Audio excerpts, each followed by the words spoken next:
So you guys ready to do this? Yep. Good. Yeah. Good gone. All right. So over the last day, the Vesper 3 has had to avoid privateers when she's normally left alone. Even flying the neutral flag of Piraeus, which is a gray banner with a white stripe through it, a lot of times these banners will eventually be bleached by the sun until they're white too. So just a neutral flag is usually a white stripe across these ships. It didn't slow them down, though their nationality at the distance was impossible to discern. The water's becoming more dangerous. She took a route closer to Philadelphia than she normally would. Merchant traffic in the water seemed almost dead, and at one point, 6 hours past, cannon flashes could be seen in the distant northeastern horizon towards the dusk. The galleon's quickly been cutting through the water ever since, with the sailors working extra watches through the night. Day is still hours away, and the captain's usually glittering eyes sag with sleep deprivation at the wheel. Quartermaster Safa has been pacing relentlessly, tapping with his peg leg, nervously watching the waters with the rest of the guards. Occasionally, the ports to below deck have been crowded with the nobles and the gentry and the higher paying guests, nervously watching. They know something's going on, but the crew has been tight-lipped. Though they work diligently, they seem stressed. At this point, Winthren and how do you pronounce your character's name, Brad? Adriel. This is something that has been abundantly clear to you. This has been happening for hours, and there's been a lot of commotion on deck with them moving about, pushing faster and faster. It wouldn't be hard for you to have spotted something amiss, but I do want you to roll perception checks just so you can kind of get an idea of most of this. This is just over the course of the last 4 or 5 hours.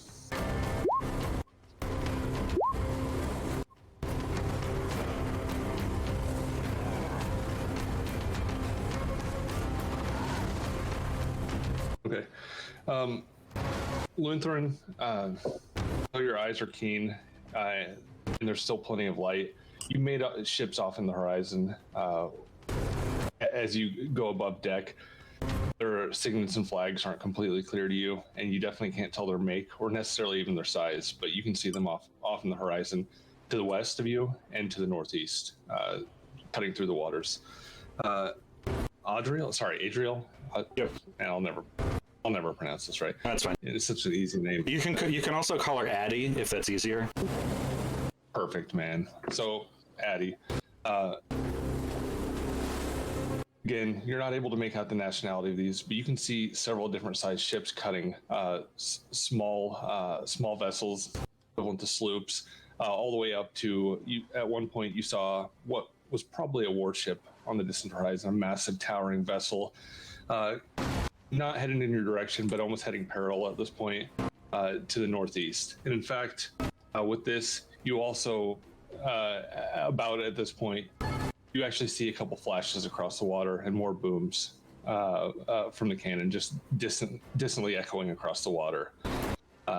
There's definitely stress on the shoulders of Darliana, as her and Safa clearly notice this. She gives a few orders to him, and the man in the crow's nest is replaced with another strong-shouldered, dark-haired fellow, clearly Claudian. Am I helping sail at this point? And I would honestly assume they probably wouldn't use you too much to sail. Cool. It's probably been more as a favor to you than anything for the most part. And now that everybody's in serious business, they've kind of been pushing past you, not wanting too much help from anybody that's not a part of the ship. Cool. What would you guys be doing under these conditions? I'll probably be keeping an eye out anyway, just in case there is something I see that I can do. I'm basically taking ready actions to make a profession sailor check. Okay, fair enough. Yeah, I quickly went below board, got my sword, other necessities, and then I'm probably, knowing that I didn't do a good job spotting much before, I might have just pulled out a whetstone and I'm just sharpening my blade to get the nervous energy out, afraid battle might be coming. Okay. Just on the top deck or on the deck? Okay. Yeah, but probably in shadow somewhere. All right. You know what, Adriel, go ahead and roll profession sailor and just to aid in general. I'll keep this in mind. Perfect. Okay, and both of you go ahead and let's see. Go ahead and roll an actual perception check, and this is something I'm going to use. Damn. A nat 20 and a nat 1. Perfect. Okay. All right. So as you're sitting there sharpening the stone, a couple of the sailors come from below deck, wearing loose garments. It's close to summer at this point, and the wind blows heavy warm air across the deck, even though it's getting close to evening. The barrel they carry past you is just full of rope dipped in tar. And Brad, is your character the only one profession sailor? I don't know if Lewinthrin. Okay. As you see them pull these past Lewinthrin as he's sharpening his machete on deck, you know that these things are used to plug up any damage to the wood. They usually hammer them with a mallet into the wood if there's a crack in the ship or some sort of damage. And you see them pulling up to both the starboard and the port side, just getting them ready. They pull a few lengths of these. I forget what the word for it is, but they pull a few lengths of this rope out, and you see they have mallets racked up on the side. As you see what they're doing, you're able to go over and start to help them get the lengths pulled out and start cutting them as well. You can tell they're definitely worried about something at this point. With your 3, you don't notice much over the sharpening of your blade as you lean over see this going on. You're a little bit distracted by the sailors pulling this rope out, but you really don't notice. Honestly, you don't notice much of anything. Of course, the elf is the only one not to hear or see anything. Yeah. Okay, so with your 23 or your 24, you once again hear cannon firing over the creaking of the ship and the rigging pulling tight. Same general direction. It's getting darker at this point. And to the north, you see flashes as well. Just bright orange pink light a couple times, a few seconds before you hear the cannons themselves firing. And also across this distance, you hear a man scream out, just echoing across the water. Jesus. And there's even more carnage a couple seconds later as I don't know how the fuck you hear this, Addy, but you hear metal against metal echoing across the loud wind blowing the spray up into your face, the ship creaking. Somehow you're pretty sure you pick up the sound of metal on metal. At this, Sappho leans over and whispers into Darliana's ears, and she perks up a little bit, shakes her head a bit, takes a puff off her pipe, and man, you got a 24. You hear her saying something to Sappho. You hear her say, "Turn into it." He looks a little confused. You can't leave someone and help. We're a neutral party. We'll have no issues here. He looks a little white-faced, and he goes to begin to give men orders. So you guys can both roll your profession sailor for this. Even if you don't have ranks, you can roll it for this. It's just a wisdom check.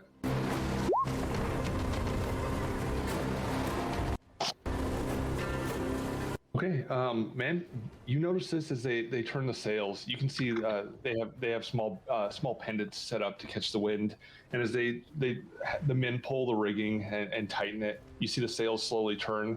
The rudder cuts the ship, and you guys both notice, sure enough, the ship's being pushed towards this carnage.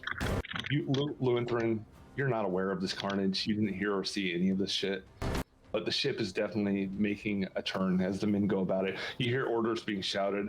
A few pale faces peer out from below deck, draped in finery, gems shining in the lantern light. A few of the lanterns are lit in the back of the ship and on the side, and you can see bullseye lanterns are lit and shown across the dark, inky blue of the sea itself. The waves roll. It's getting really choppy. Wind blows hard against it. You can faintly see the sun setting in the distance, though cloud cover is coming across. So we're going towards where the sounds are at? That's what it looks like. I'll make a point of going and tapping Lewinthrin's boot and saying, "Hey, you ready for some shit?" Does it matter if I'm ready? It's ready for us. Well, looks like we're headed right for it. Good to know. I kind of like stand up and limber myself. Nice, go. Oh, perfect.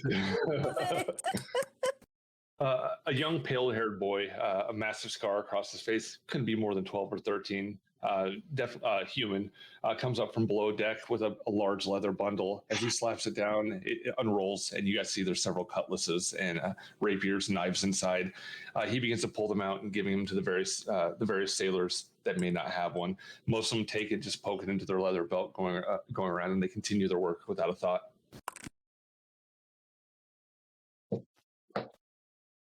Awesome. Okay. All right. Well, here's the fun part.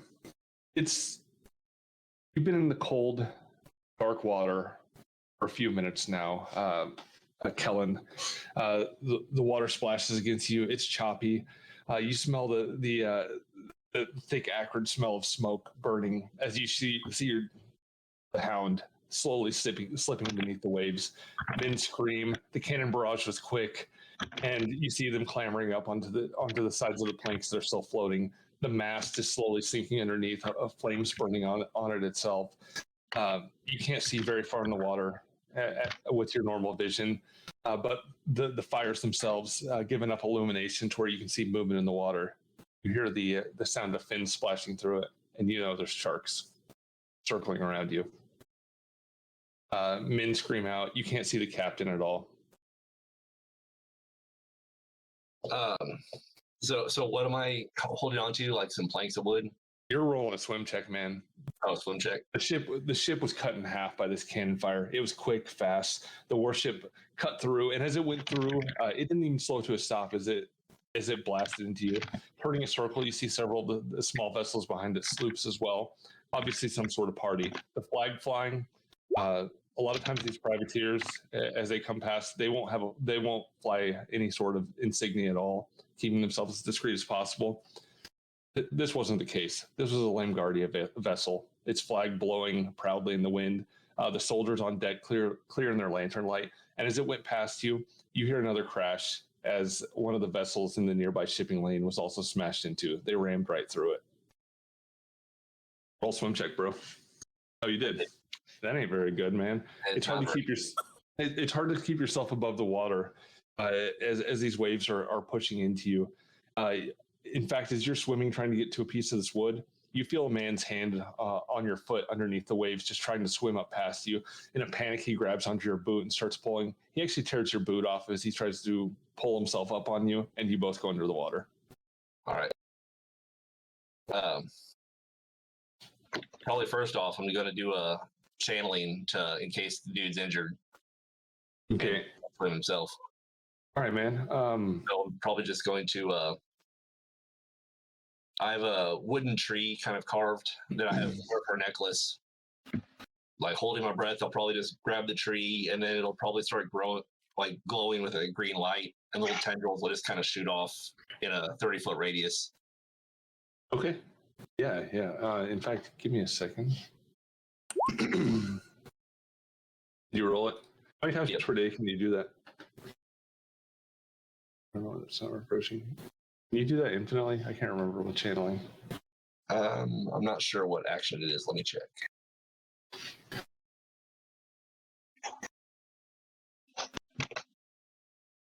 It's probably a standard action. Okay. I gotta work on these playlists. Okay. Yeah, standard action. The energy channels through the water, and man, you didn't realize it before, but you had a few massive splinters in your side from this. As you went down, you now remembered something snagged. You thought it was your clothing at first, but it was obviously the flesh on your side. As you do this, you can feel your wounds closing up. We'll say you're full at this point. And man, it must be the cold shock of healing, but this guy lets go of your foot. Okay. The Vesper 3 continues to push through the water.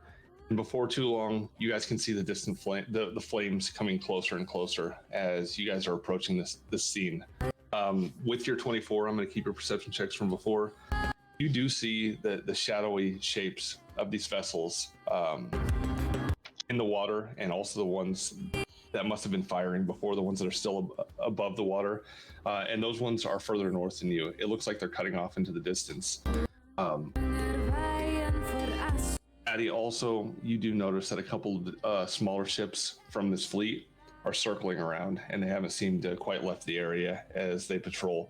You see the glint of one of the men on deck standing there, a sword on his side off in the distance, peering with a spyglass at the carnage in front of you. I'm just going to go ahead and as the ship pulls up, I'm just going to put you there so you guys can all see it. The ones circling are the ones that looked like they were probably the aggressors, I would assume. We're probably the aggressors. With your 24 man and the lantern light, I'm just going to let you have it. I don't know how you rolled so well, but you also see that these are Lamb Guardian vessels. The way they're made, the flag that's flying, you recognize it.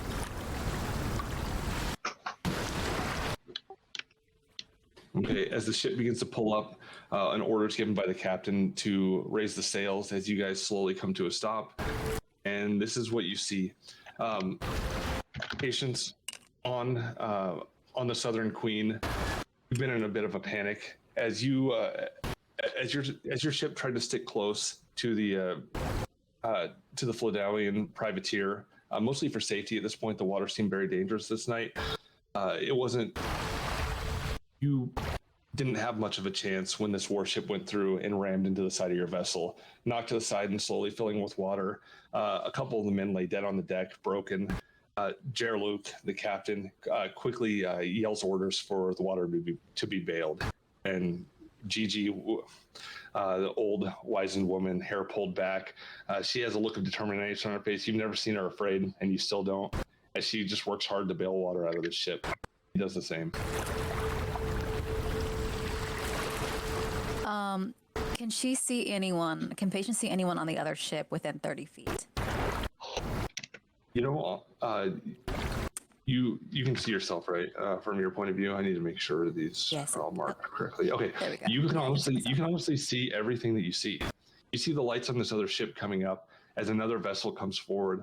The flag flying from this, you can roll a knowledge local if you'd like to recognize this vessel. Okay. But it's clear. There's lights on the deck. There's sailors running about, pulling the massive sails up, and you see two vessels. One is sinking, and one is this other galley that's flying up. And you don't know who the hell these people are, but you see that they have cannons on their side, and a lot of these sailors do have weapons. She is going to kind of run over to Gigi and kind of grasp at the corner of her like sleeve or her cloak, whatever it's keeping her somewhat waterproof. She actually has a glowing cape, just so you know. She has a magical cape. Very cool. She's going to grab the edge of that magical cape and kind of give a tug and whisper close down. Mother, I don't know who those are. Can you see them? But she looks up, her milk almost completely milked over eyes squint through the darkness. I'll roll for her. I think she might even have it. Let me check her real quick. She might have knowledge local.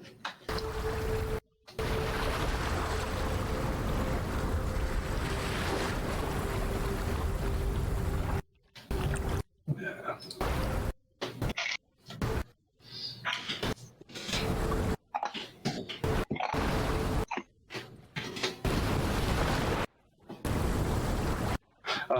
As she squints, holding her hand up for a moment, Jared kind of stops, panicked for a moment as he looks over as well. And at the same time, they both say, Pyresian. Some sort. They just say that Pyresian. You're from this world, so you probably know at least basically.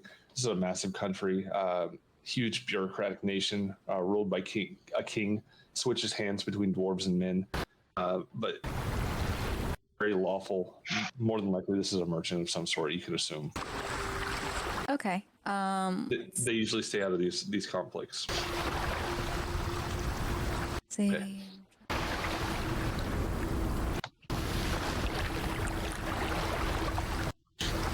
She's gonna continue help, I guess, helping Gigi bail water, hoping maybe the merchant will come closer so she can get the attention of one of them to rescue them, since their boat is going down. Okay. All right. Roll a profession sailor to help bail this water as the ship is taking on quickly. Okay. So On the Vesper 3, as this ship is slowly coming up, Darliana's already walking down the. It's a wisdom check if you don't have it. Oh, yeah, I would say like I don't have profession sailor, so it's like, what do I roll? Yeah, it's just a wisdom. Check. Okay. As she walks down, she begins to call out. Quick! We have men in need of help down there. I need volunteers to take the boats down below. Who says this? The captain? Yep. All right. I'll quickly make my way over. I don't really have my bearings. Like Luinthrin doesn't have a good sense of friend from foe here, but knows that trouble's brewing and knows that there are potentially innocent folks about to drown. So quick to action. I'll line up behind him, and as I do so, I'm going to tell Orin. As you start to head forward, Addie. Okay. In fact, you notice Orin. He's standing right behind you. In fact, he kind of puts his hand out under your arm for a second before he pulls it back, remembering all the horrible things you've done to people with your weapon. You don't honestly think to.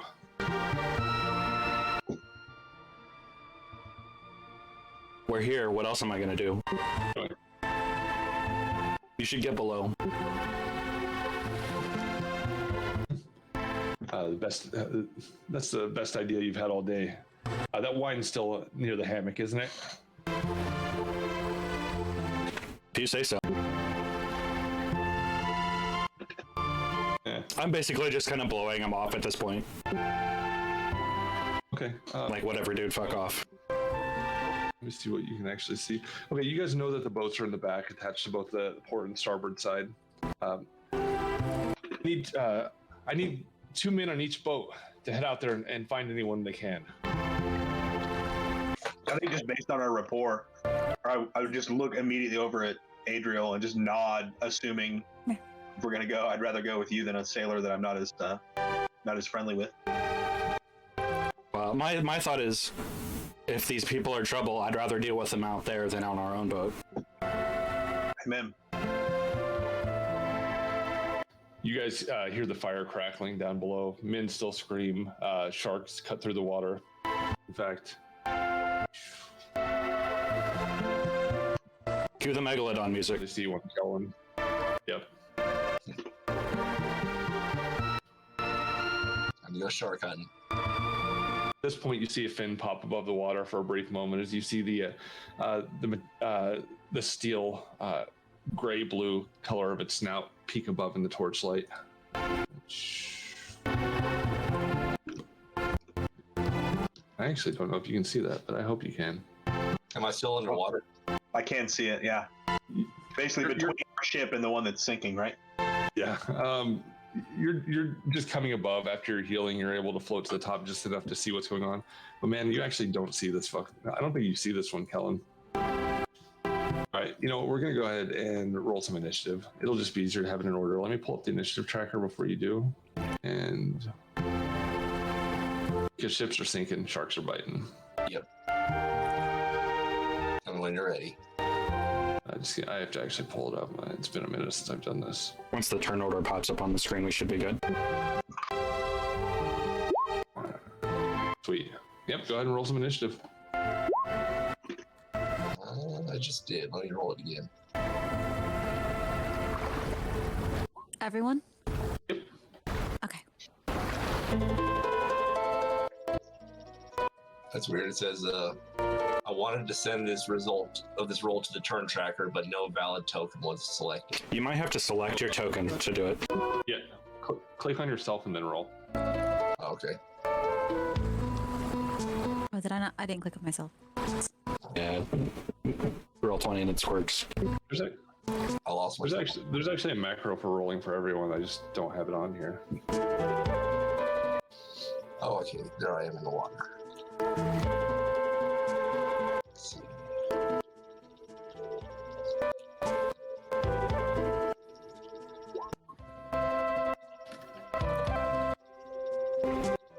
Patience hot on the dice. There it goes. Yeah. Perfect.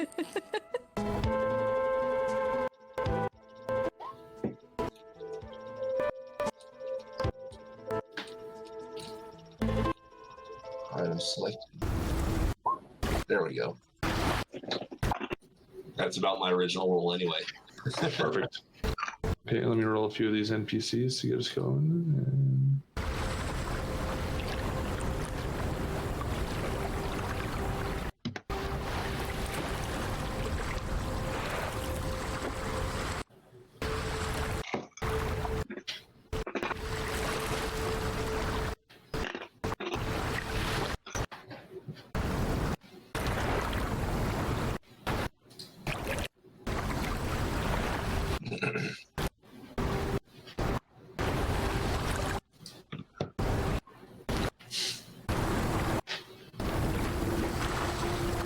Those damn lane guardians.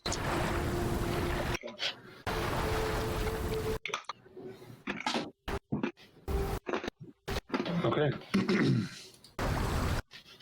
Did everybody actually get into the roll? Okay, perfect. And all right, so there we go. Top of the niche. That would be you, Patience. Awesome. Alrighty. Is she gonna hear any? Is she able to perceive any of the screams or people in the water from her position if she moves to the end of the boat? Okay. You can already hear them before you move over there, but to perceive them, like,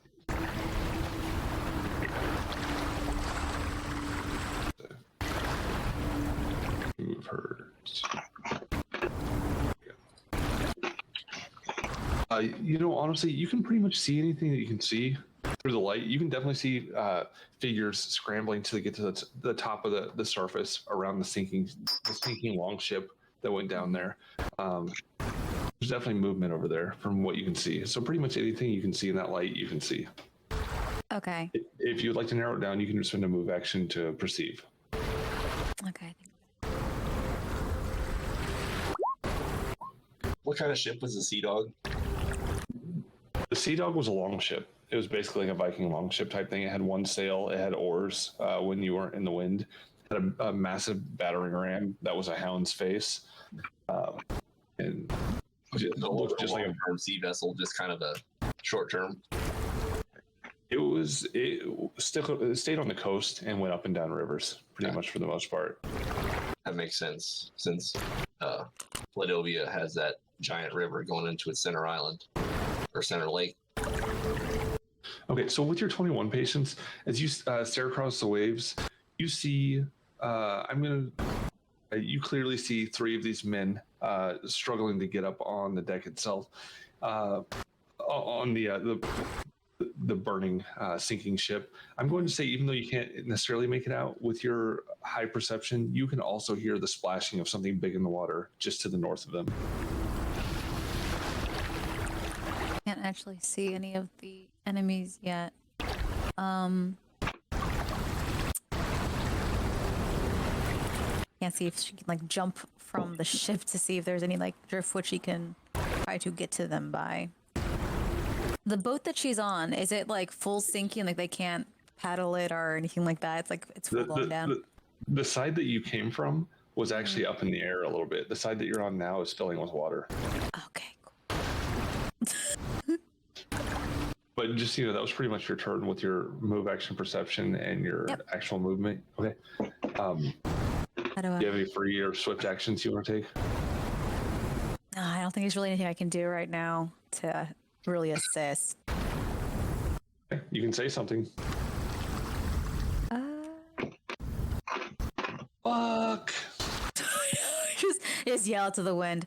I guess she'll just kind of yell out in warning, I guess, for anyone who can hear.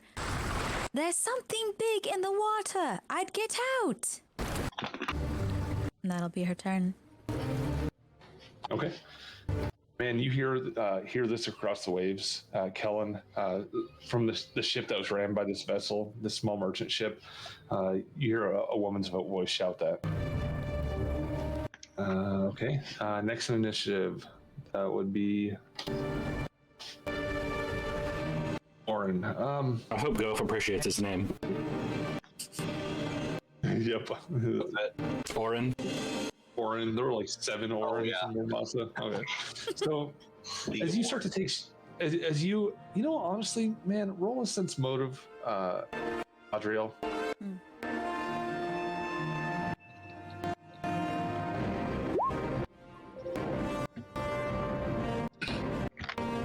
Not great. All right. Orin kind of gives you a weird look as you say this to him and start to walk near Lewinthrin. And you know what? He actually just starts to follow you. Cool. I just kind of ignore him. The wine. Of course you do. The wine will be there when we get back. I'll help you keep a lookout, but I'm not rowing. He pulls out his machine gun. Where the fuck did you get that? Okay, and he is ready in action to follow you. That is his turn. So, all right, man. As nimble as a 74-year-old woman can be, like literally, Gigi walks across the deck, only at one point needing to lean on the mast a little bit as she swings around. She is still very agile and probably stronger than a lot of the dudes that are on the other ship. She comes up behind you. Careful now, girl. I won't have you food for the sharks. Are we done with the ship here? Mother, I don't think there's anything to save it. Though there is something swimming north side of those fallen in the water. Okay. All right. With that, she pulls out her blade, long, well used. The ruby in the hilt of it actually glows a little bit magically. You know that she's very precise with this thing. Though in the last few years she's been getting a little bit worse with it. And that's what she does. She actually aids your defense.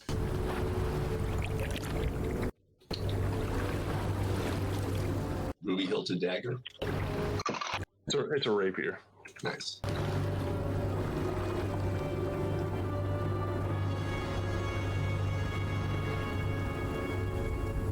You get a +2 bonus to your AC for the next round. If she stays close, you blade out. A +2 what? AC bonus. Okay. She aids your defense.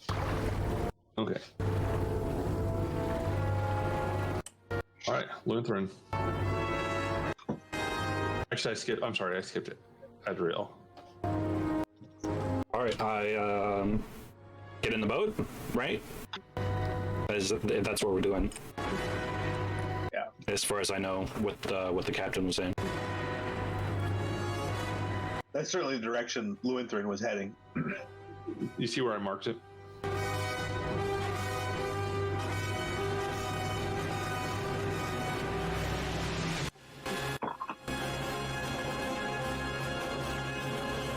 I don't even know if you can see it. You can. Brad. Yeah. I think he's counting. Yeah, I was counting. Double move.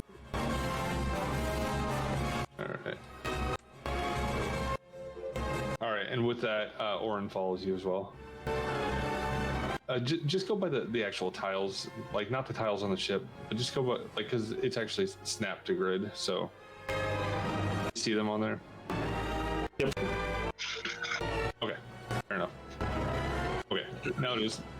All right, as you get up there, man, the boat hangs precariously 15 to 20 feet above the water, lashed on thickly by ropes. Two sailors stand nearby. A couple of the men that have probably served watch with you a few times in the last couple of weeks. And the boat's there, man. One of them reaches out a hand to help you in.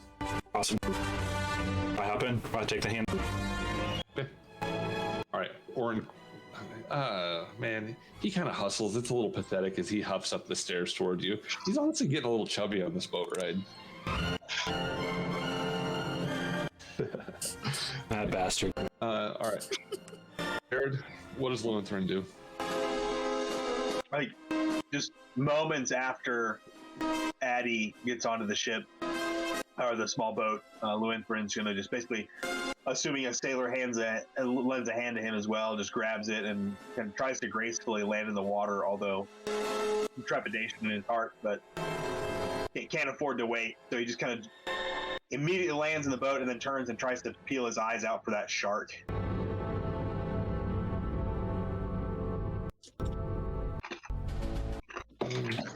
All right, man. Sure enough, you see that thing in the water. You don't need to roll a perception check, man. It's clear to you as you see its massive dorsal coming above the water. Its razor sharp teeth cutting up above the waves as you see its monstrous fish-like eyes peering ahead as it's clearly circling the ship below. Do you have knowledge nature? I do not have knowledge. I've got a bonus to it, but not no ranks. You can roll untrained for this. You get higher than a 10 though. Okay, man. You probably know pretty much what everybody knows about sharks. You've heard enough to know there's probably some on the northwest coast where you're at too, as well as killer whales. And though the sharks are bigger than there, the rules are probably the same. These things probably smell blood in the water. I kind of look at Addie. I assume these are rowboats, right? Yep. I just say to Addie, "You wanted to row or me?" Are there? Did you say that there were sailors in here with us too? No, the sailors are standing on the deck of the Vesper 3 itself. Oh, okay. Ready to lower you down. Oh, okay. Standard or move during this you get here. Is there? He offered me a steadying hand to get into the boat from. Okay, cool. I had a backwards discussion. I'll row.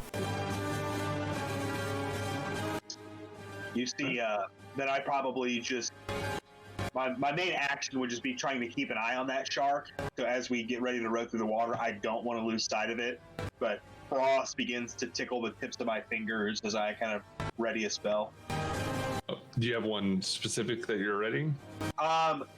Not. You can ready an action to do something. You still have a standard.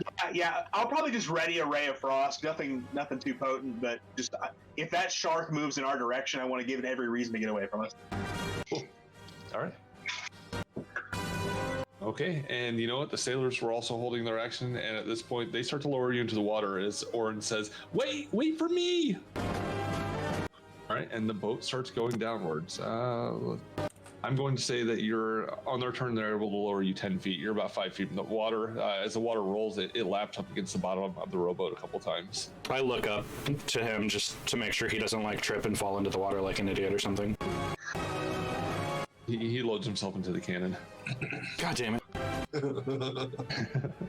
Oh man, he's definitely gonna trip and fall in the water. He's stumbling across the deck in his very worn, once very elaborate Minusian robes. He stumbles forward a little bit, steadies on the cannon as the ship rocks, and he holds his hand out for you. I said get below. I mean, it's fucking worthless. All right. Okay.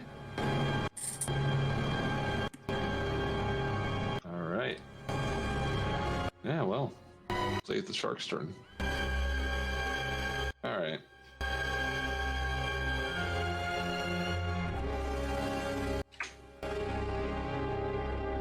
All right, as it moves, knocks this barrel far to the side. It just knocks off of its fin, and it submerges under this. Okay. All right. You guys see it go under the water, and it leaves a trail in this area. If you can see over here, you can see ripples. Okay, and that is its turn. Ellen. All right.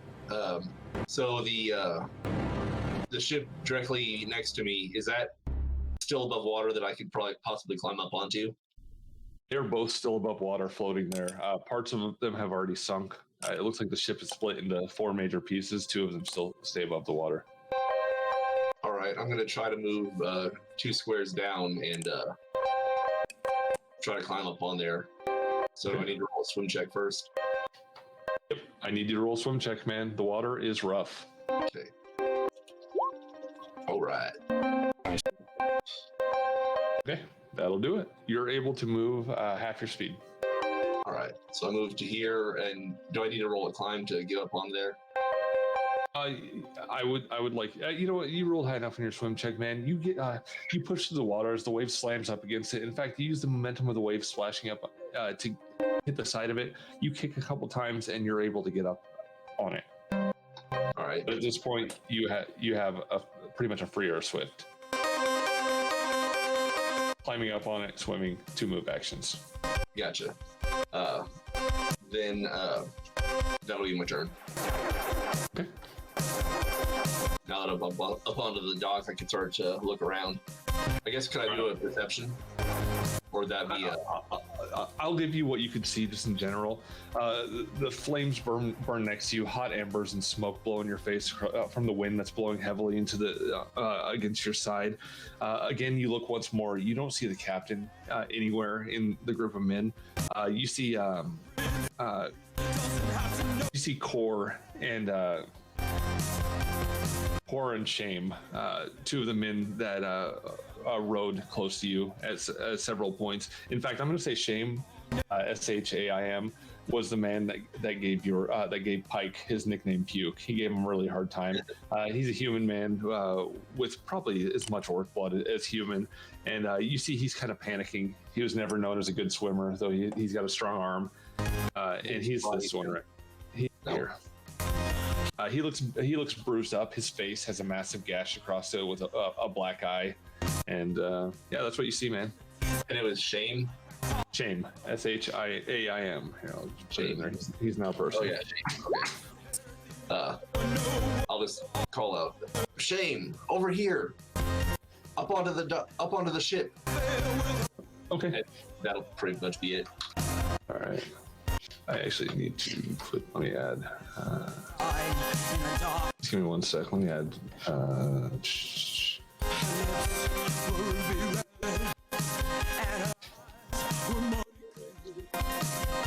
Can I manually add someone here? I have to be able to. All right, I'm making sailors go on your turn, Kellen, just because it'll be easier this way. I don't have to roll them in there. All right, let's roll a swim check for Shame. He has a character sheet. They all do.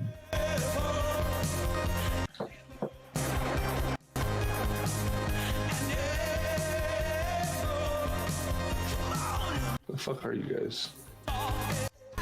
There we go.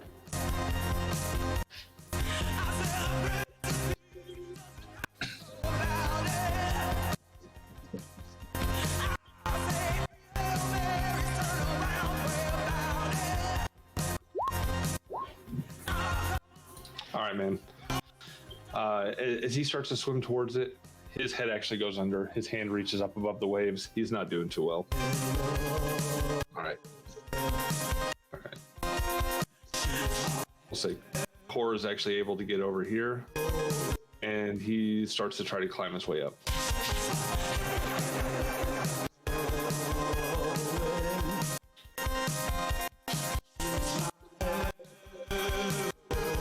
There we go.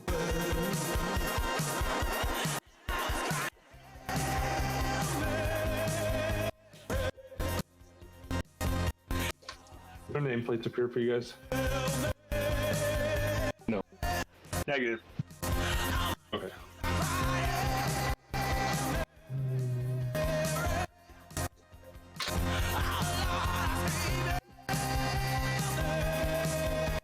I don't care. I can see who they are.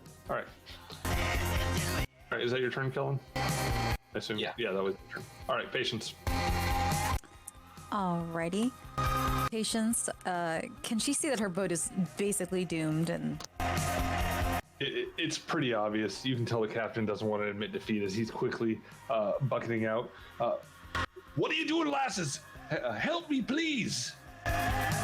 Patience is gonna look at him and then look at Gigi and then look at him and kind of just set her mouth in like a grim straight line and say, I think not. I think we're going to swim now. And she will dive into the water towards where the other lights and people are to get a better vantage of going, seeing where things are. So. All right. Go ahead and roll that swim check for me. The last thing you hear before you plunge into the water, why, Sacratel, why? He throws his bucket onto the deck in rage. Oh, nice. Okay, you can move half your movement. The full round. Okay.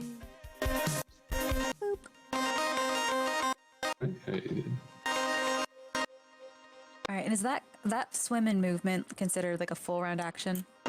If you move half, I'm pretty sure a quarter is one move action. Okay. That's fine. I'm okay with doing that. As she bobs in the water, she is going to yell at Gigi. I'll distract him for you, Mom. And that'll be her turn. She gives you a motherly look of annoyance when you jump in and do this, and she's not too far behind you. She breaks a leg. She breaks her hip gets popped out. She's gone, dead. Yeah, totally, man. She really is like 73. She's still doing it. All right. Yeah, I'm older than she is. Man, Orin takes another step and sees you guys going down. He kind of holds his hands up for a second, and he runs towards the other rowboat. Reaction, shake my head. In disgust. Full round action to figure. Okay, I do not shake my head. No, I'm kidding. So, Adriel, you just shake your head as you look at him. He doesn't seem to notice as he runs over. As he gets in, you guys hear from the other side of the ship. What are you waiting for, you roustabouts? He says in his own language. They look a little confused. What's the name of your language, Brad? I don't know. It's Rohan, basically. Rohand. We'll rename it. Yeah. Rohand. Okay, we'll name it. Okay, as he says in the currently named Rohand, they look a little confused as he's not even speaking their language. He honestly looks like he's got a bit of an adrenaline rush as the boat rocks under his hefty weight. And they look at each other and shrug and start lowering him down. All right.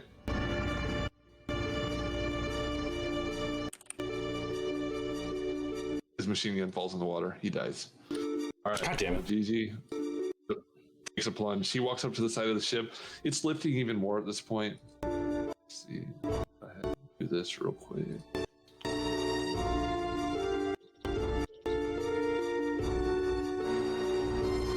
This side is honestly almost completely underwater at this point as she comes up to the edge of it. And she just takes a 2-inch step into the water and she begins to swim.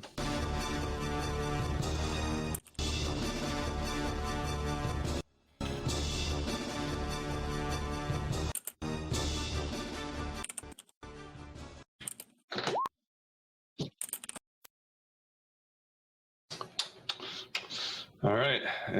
That's the water. That's not her. Okay. As she steps in and begins to paddle towards you, and she can barely keep above the water. It must be the ship pulling her down a little bit. Her cloak floats up to the top of the water, and she kind of struggles a little bit.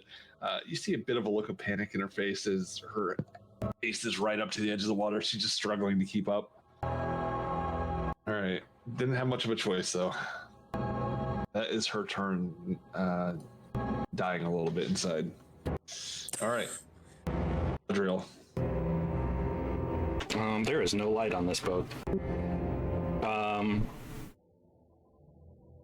I guess I'm gonna start rowing, I guess. Okay. All right. We'll say you wait long enough for the boat to hit the water. You go ahead and roll your profession sailor to move this thing. Look up a rowboat real quick.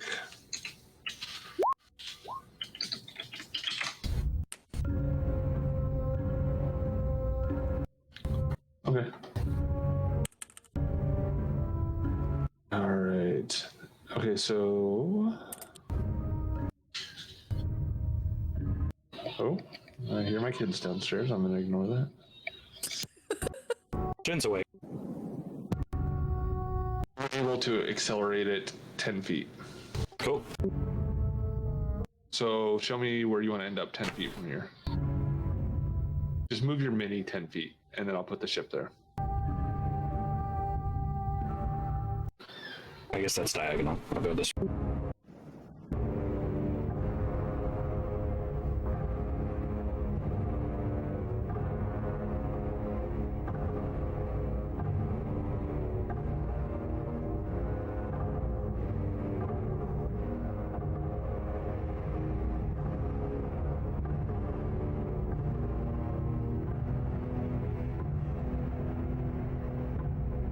Perfect. You're muted if it matters. Yeah. course. Thank you. All right, you're able to put your oars into the water and pull hard, and you guys see yourself pushing forward. Monitoring, you can see pretty clearly up ahead what's going on. Adriel, not as much. As you push forward, the cover of darkness completely shrouds the boat. You barely see Loenthrin sitting in the dusky light behind you. And all right, man, you start rowing. You hear pieces of debris tapping up against the ship as you cut into the waves. Massive billowing rolls. In fact, you lift up probably halfway back up to the top of your deck with one of the waves going underneath you. Nice. I'll tell Loenthrin and say, give me a heads up if I'm about to hit anything too big. I nod. I can't see shit. Clear waters for a while. Clear enough, anyway. All right. Loenthrin? Yeah, I think I'm just kind of continuing to keep my eyes on a swivel, just generally offering some guidance on which direction to row to try and get Adriel on track. But I kind of probably shout above the raucous, seeing that people are getting aboard that boat that's on fire. We're coming to help. Stay above water if you can. Sharks are around. But other than that, I don't think there's much tangible I can do. So that frost just maintains on my fingertips and eyes peeled for the shark. I will let you roll a profession sailor or a perception to aid Adriel on her profession sailor. Yeah, I'll do perception. Makes a lot of sense. Just try and chart the best course I can. 7, not great. Okay. All right, you keep a lookout as best you can. There's a lot going on. It's pretty chaotic down there. So. Yep, fair enough. All right, I think that's probably it for me. All right. Okay.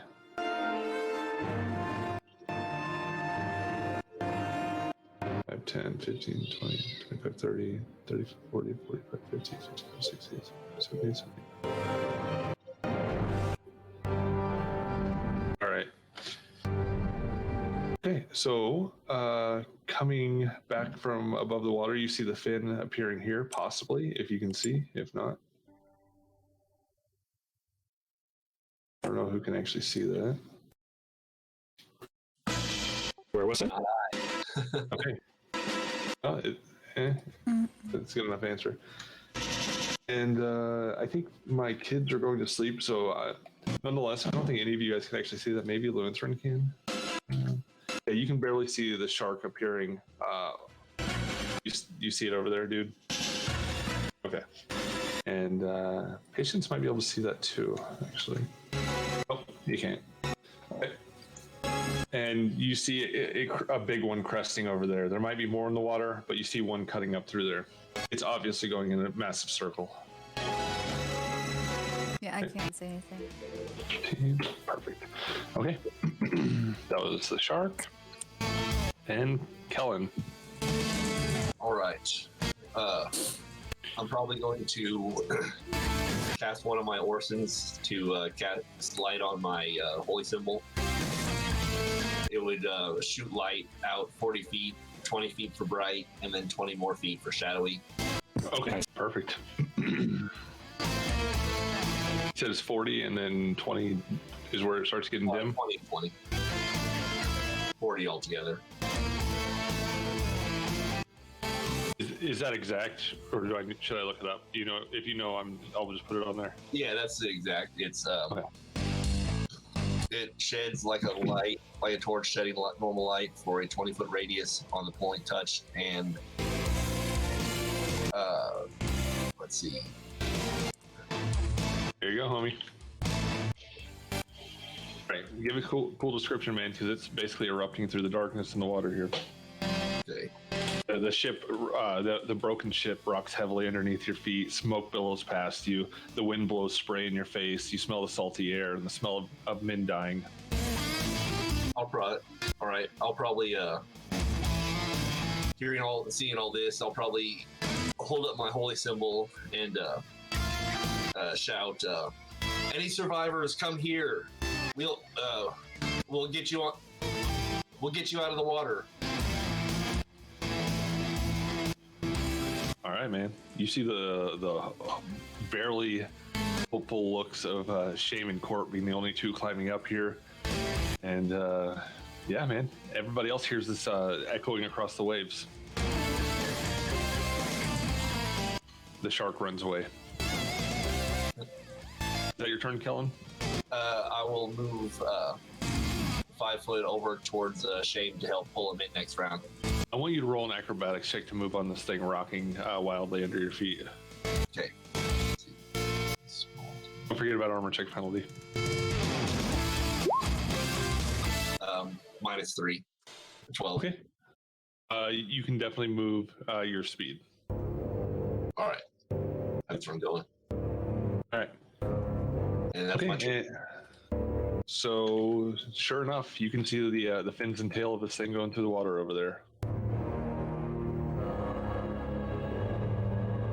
That's a big one. Yeah, they really don't come in much smaller than that. All right. Patience.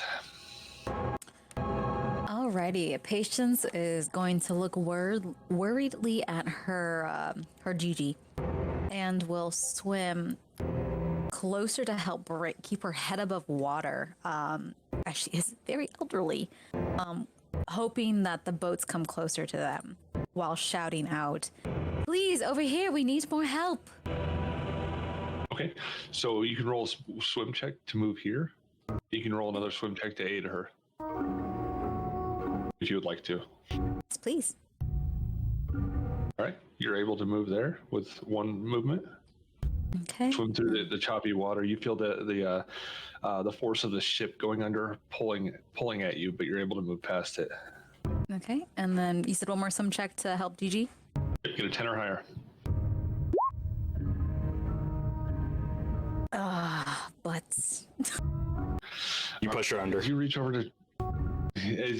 to try to help her, man, she's not panicking, but it doesn't seem like she's very effective or fast enough to keep herself above water. And honestly, man, she's wearing armor too. It's really not helping. And she never sheathed her sword. It's just not a good fucking thing. As you reach out to help her, you feel her sword kind of cut at your shirt a little bit, and you just pull back in just a natural reflex. Mm-hmm. And yeah, you don't think you're being very effective in helping her. She will look worriedly at Gigi, and that's all she can do. Okay. All right. Let's see. Orin. That is me. All right. He splashes into the water, and none of you guys can see what he's doing. But yeah, I can definitely roll a wisdom check for him. Oh, what a fucking idiot.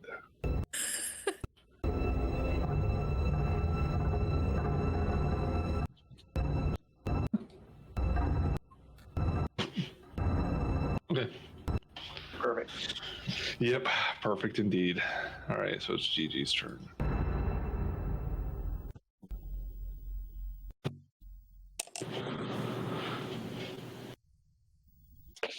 What a fucking idiot. All right. Come on, Gigi. Come on, Gigi. Tough old bird.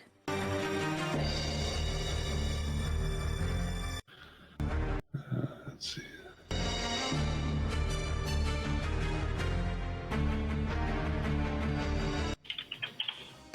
Tabitha, stop that. That's the couch, not a scratching post.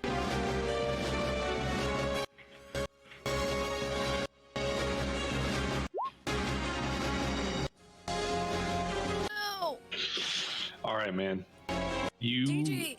through the murk of the water, and even though you can see in pretty low light conditions, you kind of lose sight of her. You can feel the movement of her not too far under you swimming, but you can't really see her anymore. Oh no! All right, she gets one more roll this turn. Try that shit again. Okay. Yep, not good. All right. God damn. And the old lady drowns. What was I thinking? I should have known this. No, I did. All right. Edril. How far can I row? can increase your speed another 10 feet with a proficient sailor. So you can get up to 20 feet this round if you increase it. Yeah, I'm gonna do that. All right, roll it. I don't know. You said the DC. What? The water is pretty choppy, so the DC is actually 15, so you Okay. can go 10 feet this round.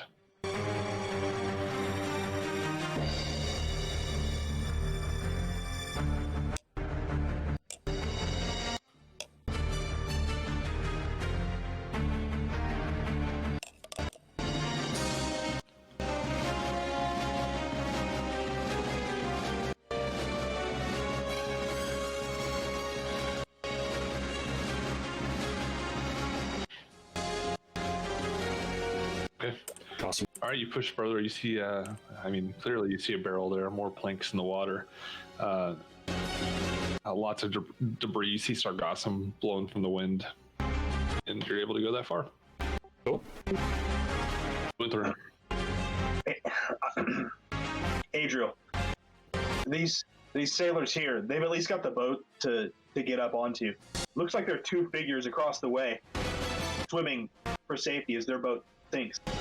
Should we head that way instead? And I kind of leave the decision up to you, but then is there anything then that I can do to try and propel the boat faster? Like, again, not trained in sailor, but could I try and assist him to make him or her to make Addie more successful next round? I'm gonna say there's another oar in the back for steering. You know, like kind of like a rudder. I'm not muted, am I? Okay, good. Like a rudder, and so you can roll to aid as profession sailor. All you need to do is get a 10, and you can give them a +2. Ugh. Damn. Okay. All right. So What are you doing? That damn thing's locked up, and I'm trying to like get it situated in the hitch, but I don't have it in the water yet. And we'll just say that in combination of Adriel not quite making the decision whether or not to turn that way, you kind of not counterproductive completely, but not helpful. That's it for me. All right. I promise you, man, there will be things in which you'll be very good at. Oh, no, it's all good. Rowing a boat is obviously not one of them. It's really hard. Okay. All right, I need everybody to roll a perception check.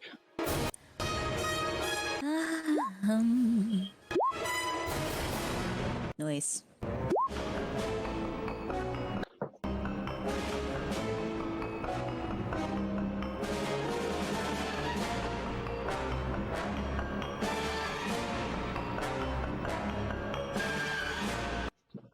Clerics have so few skill points. Okay, let's see here. Let me keep that. What do you have? 2 skills? Okay, Nice. okay, all of you clearly hear the 3 cannons firing off one after another in the distance. Anyone who got a 13 or higher realizes it's coming from the northwest at this point. Anyone who got a 20 or higher clearly see the flashes and see it coming from the silhouette of the massive warship from before. I'm also going to, instead of just hearing the crashing of the cannons blasting, you hear a spinning sound. Sound as let me go ahead and Sea of Thieves. roll that. Well, it's not an actual chain shot, but chain shots did exist. I looked a lot of the shit. That's awesome. I've been trying to stay as far away from the Sea of Thieves without just jokes as possible. The chain shots were actually pretty common. That's awesome. Bar shots, on the other hand, were slightly more common, and that is what you're hearing. It's similar to a chain shot, except it's 2 cannonballs that are welded together with a bar in the middle, and they do the same fucking thing, but they're just like tumble over each other. Awesome. Solid chain. Gotta love that inertia. Yep. So And we hear it from the northwest, you said? Yep. I think that you actually see it directly coming from over here, and okay, and let me go ahead and pull that out, and I'm going to say that it misses the mast itself, tears through one of the sails a bit, and it splashes right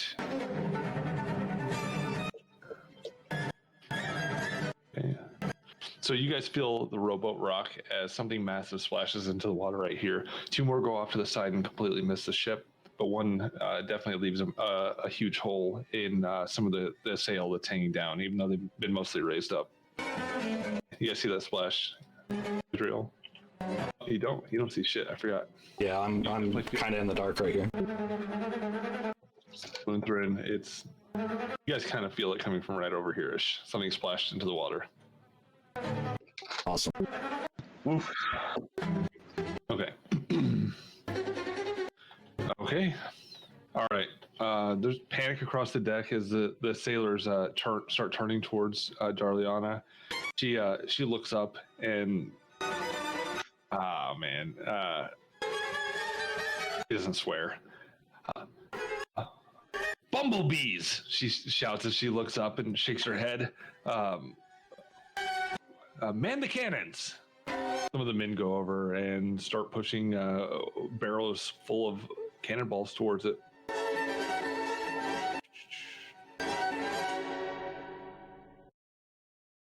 Right. Well, been holding, ready in action to do shit. Okay, that is that turn. All right, Shame and Court. All right, let's see if Shame can save himself from complete shame. Do you have the captain of Patience's ship in the Inish as well? I just noticed he hasn't really been doing anything. I mean, he's bucketing water. In fact, Cool. I appreciate you telling me that because I actually meant to do this. Thanks for reminding me. He buckets the water at GG. I know, right? The reason she's going down so fast is because he keeps on putting water right on top of her. All right. I'll roll for him after this. Okay. So Shame is actually able to get his head back above the water, and he attempts to climb up here. Kellen. All right.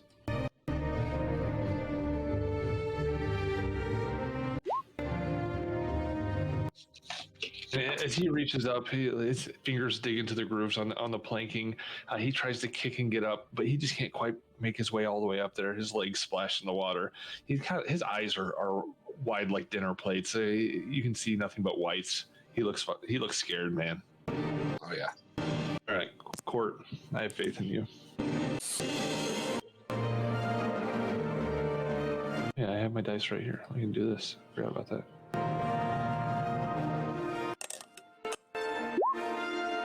What kind of weather is it? Is it like rainy or? It's not rainy. It is overcast. The wind's blowing hard, but I mean you're at sea. It's just going to happen like this for the most part.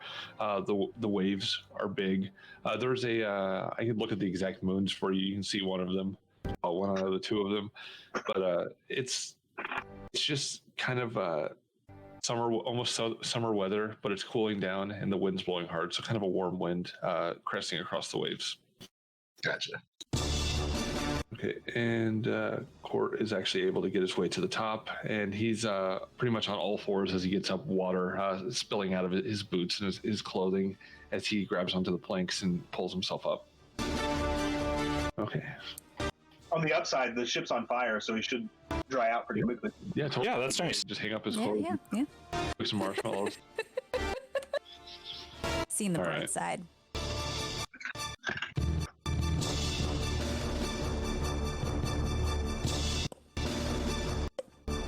Oh shit. Yeah, Chomp. It's gonna do it.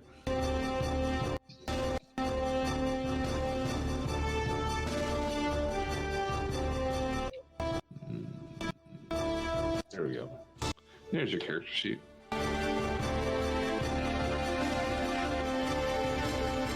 Oof.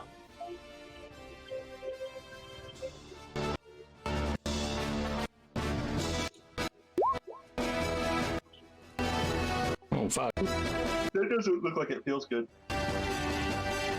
No, yeah, man. Man, you see a flash in the water as this thing's massive mouth opens wide. The ship rocks underneath all of you guys as it comes up. In fact, go ahead and roll another acrobatics check as the ship's rocked to the side by the force of this prehistoric monster coming out of the waves towards Shame. Shame lets out a scream as you hear a crunch, and the shark bites right into his middle. The legs are completely inside this thing as the shark bites. You know, their face retracts backwards. You see all of its teeth as it tears into him. Oh, no, that's more than a scratch. Yeah. It's not the best thing that ever happened to him. He goes pale immediately and unconscious. Let me make sure he doesn't have some other. I'm surprised they don't have some sort of like grab or something. No, it just bites and then he immediately lets go. Pippin, stop eating the bamboo. All right. There is lots of blood in the water. Good job, Shark. Ellen, All right. what did you get on your acrobatics, actually? It was an 11. And you barely stay on your feet as this thing rolls underneath you. Now is Shane in the water or like half on the boat? Well, I mean, it's almost like literally half of him's on the boat, half of him's in the water. But no, when he got bit, his hands released from it, and he's in the water now, just kind of being shaken, his arms flailing back and forth. I'm muted. No. Okay, good. All right, I'm going to try to reach down and grab him and cast Sanctuary. Nice. Basically, wherever I grab his clothing at, a bunch of like kind of green creeper, translucent kind of energy vines will kind of leach into him and just kind of like weave themselves around him.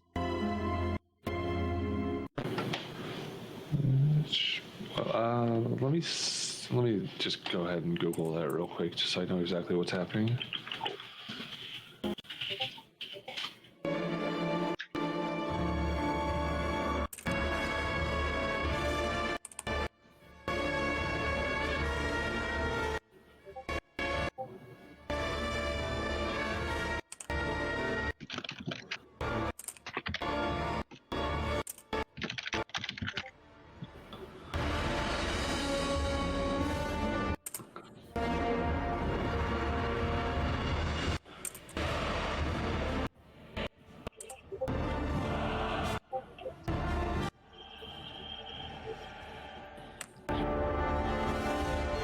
Yes, just give me one sec.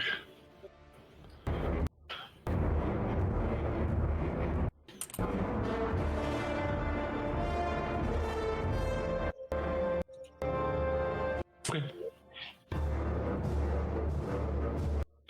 All right, so I'm sorry, will you give me that description one more time?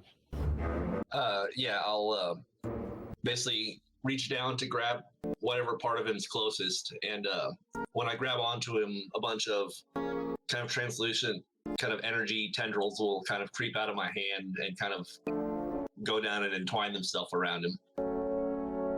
Okay. All right. And he does not attempt to resist this. Is that your turn, Kellen? Yeah, I can't attempt to pull him onto the boat with just move action, so that's it. Okay. Patience.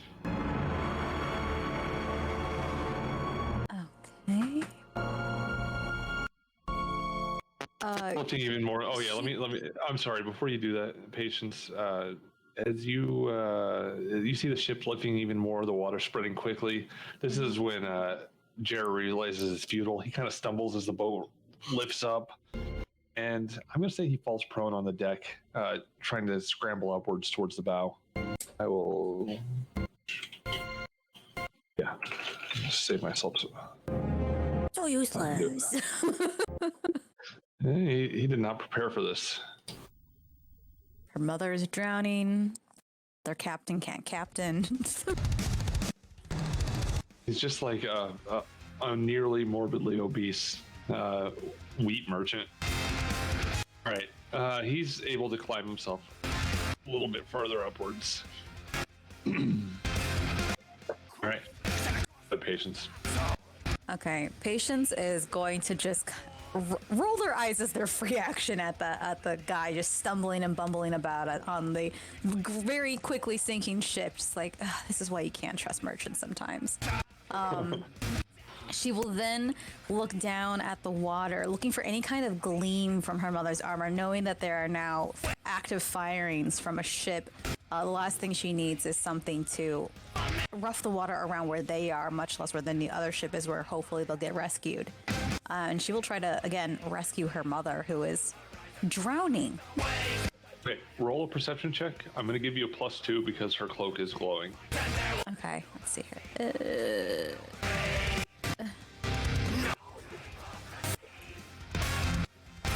Okay. Nice. You can barely make her out. The faint glow in the water. She is going to dive down and try to bring her up again.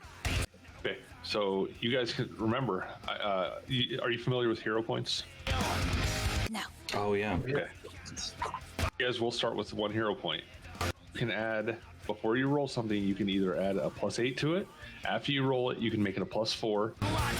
Or you can attempt to do something impossible, which there will be a roll for. There's a lot of things you can do, but in a case like this, you can add a +8 to something. Now, I don't know if you necessarily want to do that for an aid check, just to get a 10. It's your call how you want to do it. You still need to swim for yourself, though, just so you know. Yeah. Stay above them. All right. She's going to swim for herself and then just basically try her best to get her mother above water. I don't think she wants to quite use her heroics quite yet, but she will be insistent. Now, if her mother continues to fall deeper into the depths of the ocean and to meet, Davy Jones, we're going to have to change that. That's not going to be kosher. Of course. Huzzah. So, Patience, you see her through the water, the faint silver glow of her cloak lifting above her head. You dive underneath, man. As you do, everybody that can see this far away, the light of the flaming sails, sees this lithe girl dive under the water, and as you do so, you're able to reach down and grab onto a cloak. Roll an aid check with the swim. Roll a swim check to aid. Okay. I was like, where's aid? I don't see that on here. Don't tell me things I can't 7th see. attribute. Hey, 10 on the okay, dot. as you reach down, grab her cloak, grab her arm, and start to kick upwards. You give her a +2 to her swim check. Yeah. All right. And then I guess with her last action, she's just going to yell out, "Does anyone else see the giant shooting ship to the northwest? Just me? Cool." And that'll be her turn. Literally just you. Okay, Oren, come on, don't. Fucking Orin. Wow. Do something. Hey. He's able to move the ship 10 feet, kind of in the direction he wanted to go.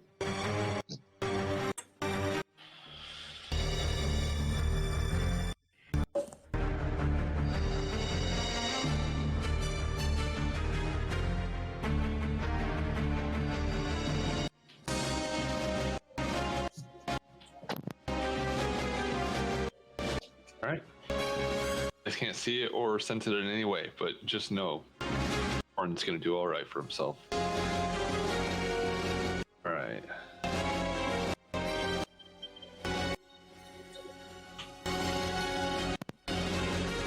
Nice. Alright, man. With your +2 and Gigi's perseverance, you and her are able to breach the surface. She comes up to the top, reveals water pouring down her face. She gives out a gasp as she comes up, and she looks startled, man. I'm just gonna say, in like, you're what, 80 years? I don't know how old you are, but She's 88. okay, in your 88 years, I mean, you're technically older than Mother. I mean, but Yeah, nonetheless, technically. her eyes give a look of shock you've probably never seen on her face, except for maybe one time, we'll just say when she stubbed the hell out of her toe, or she burnt her hand on the stove. It's just a look of shock and pain she hardly ever showed unless she was surprised. And she comes up. The time she gets up, her sword is sheathed. Right. You do, Bradriel.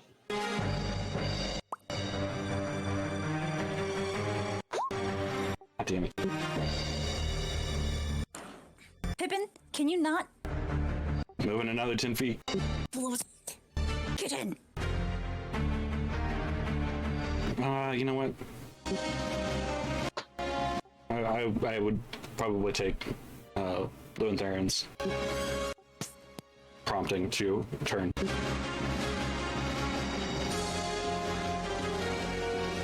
Give me 2 seconds.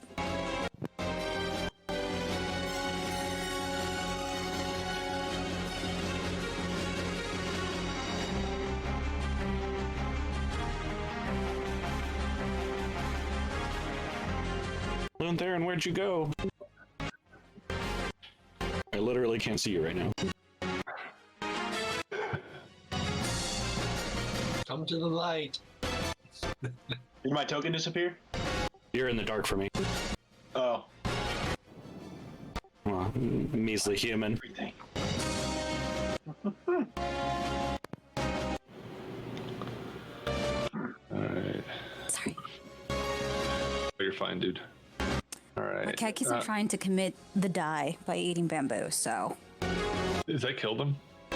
it's not good for them. It really messes up their system, so it's a low drawn out die. Yeah, we're just a pair of knuckleheads over here, Adriel. I'm still trying to batter around this steering oar in the back to try and help in some form or fashion, but I'm probably just making a cluster of things. That's fine. We're technically moving in the right direction. Just not very fast. It's got to be wild to be on that rowboat right now. At one point, you're higher than him, and vice versa. It's rocking and going over these huge swells. You're making progress, pushing through. Every 6 seconds, you go 10 feet, so not that bad. All right. Anything else, Lone Throne? Nope, that's good. All right. Okay. Anybody besides the two in the rowboat really should roll perception for the distance across the water and the sounds and everything. If you roll 15 or higher, you can hear this, but you two on the boat clearly hear Arliana as she looks over the side of the ship. You hear her say, "I'll have to come back for you. I can't lose the vessel. Up the sails." Who says that? Captain. The captain of the Vesper? Our captain, yeah. Yes. God damn it. Thankfully, we're clearly capable sailors. We can handle this. All right.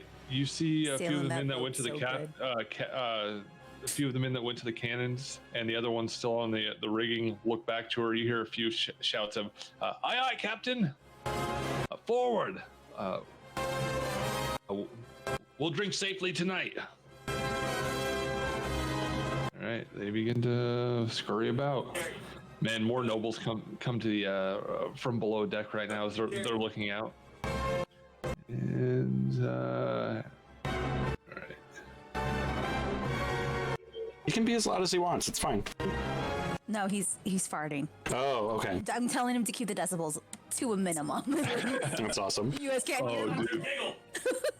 He's telling me not to giggle, and I was trying not to giggle, so sorry. See, I have the option of muting my mic when that happens tonight, but I have no planning there. Wait, it's a bodily function, bruh. Well, I've recently gone vegetarian, and it's a whole new level. Gotta love that fiber and that Beano, boy. Yep. All right. Something I'm gonna have to fix. Let's see here. Not good.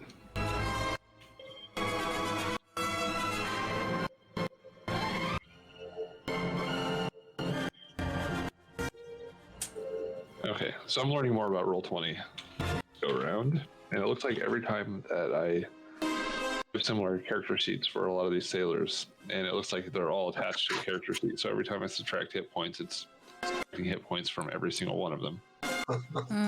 All right. Shame, you're killing everyone. Yep. Y'all feel the shark bite. It resonates through every sailor on the planet. I told All you of them have he's the sympathetic final pain. boss. Yep. Okay. All right. So if you guys got a 15 or higher, you hear this going on from the Vesper. And more shouting from the other ship as it's not firing again this round, but it sounds like they might be getting ready for more. Oh, was I supposed to roll perception, or is it just those two? Yeah, anybody besides these two, because these two can hear it clearly. Oh, it's further away. Okay, let me. Didn't catch that bit. No, not great. Not great this time. Okay. All right. Well, Shane bleeds some. Let's go ahead and see how that works out for him. Yeah.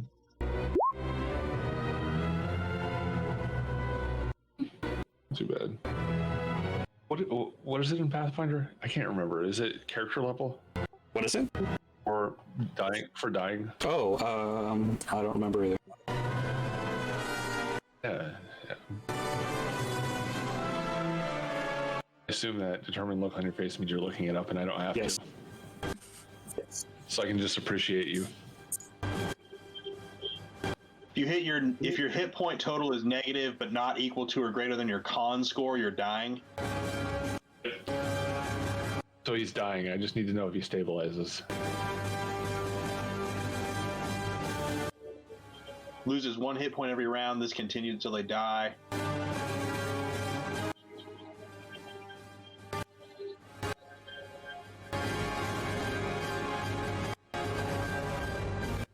Dying creature can take no actions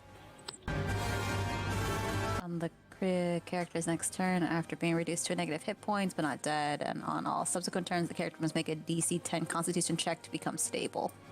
Here we go. All right. Okay. Well, either way, you can't really tell the difference in the chaos, but that's what's going on. Okay. And is going to roll his acrobatics.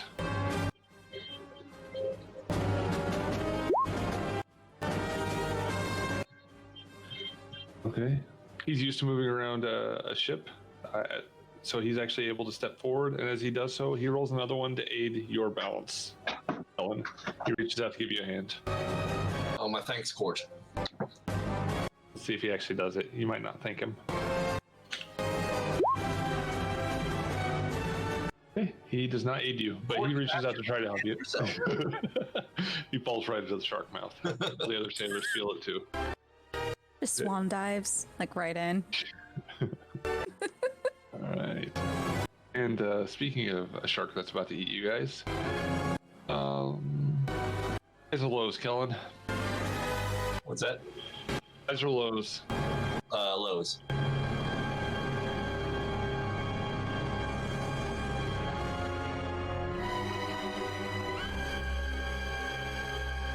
Okay, well, the shark is going to finish off. He has Okay, yeah. What's that? Oh, yeah, you're right. Save. Thank you for reminding me. Fuck is the shark's will save? Well,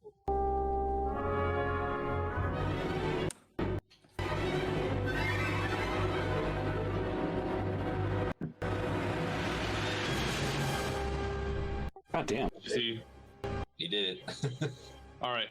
He reaches out to bite him. It just shakes his head for a moment as it seems to like hesitate for a moment before just around coup de grace, the son of a bitch. He reaches over and he just swallows Seamus, or Shame, completely. Opens his mouth, takes a few bites, tears in half, and all that's left are his arms floating to the top as he pulls the rest under and just shakes it violently. Good thing you're a healer, right? Hey man, you tried, and that's Someone give him a hand. Oh my god. How about two? besides in the case of sharks, trying is what matters. All right. Oh my god. God damn. I thought that sanctuary spell was a pretty nice move. Yeah, I thought so. That was like the most useful I've ever seen it be until, he made his will save. There's not a lot of opportunities that I found to use it. Yeah.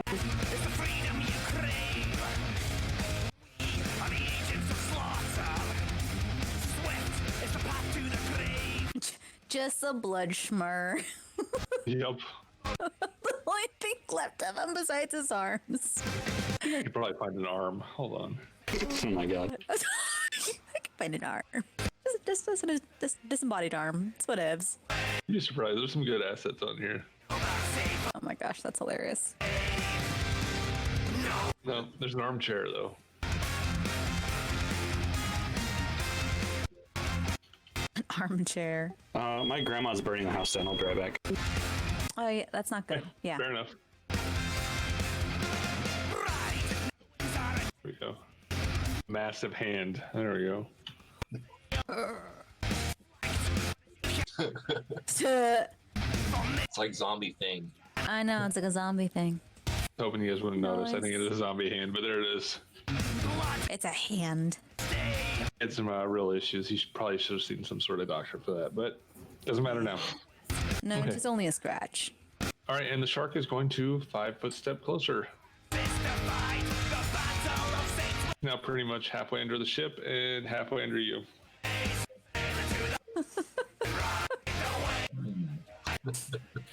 Without even pausing, he tears into it, and just the momentum from before, he just goes forward a little bit. Hey, Kellen, it's your turn. Ah, all right.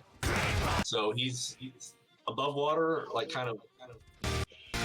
Halfway in the wreckage of the ship and halfway above, you see his snout still shaking. This thing, blood just pouring out of his maw and across his teeth.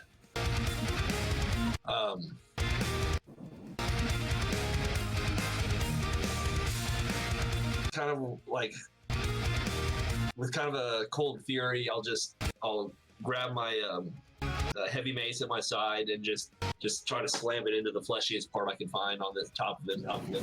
Fuck yeah. Bonk. And someone would kill the shark with Yeah, that's- one attack.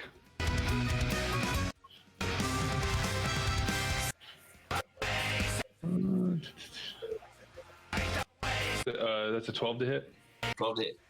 All right, man. You swing down on this thing, and it just glances off of its thick scales. It scratches it. There's a little bit of blood that kind of comes out of its snout, but it doesn't give a shit, man. Cool. All right. It kills you. Now on this difficult terrain, can I 5 foot step or would it be a full move? You can 5 foot step. It's not actually difficult terrain. I just, for any full movement or real movement, I want you to roll an acrobatics check. Gotcha.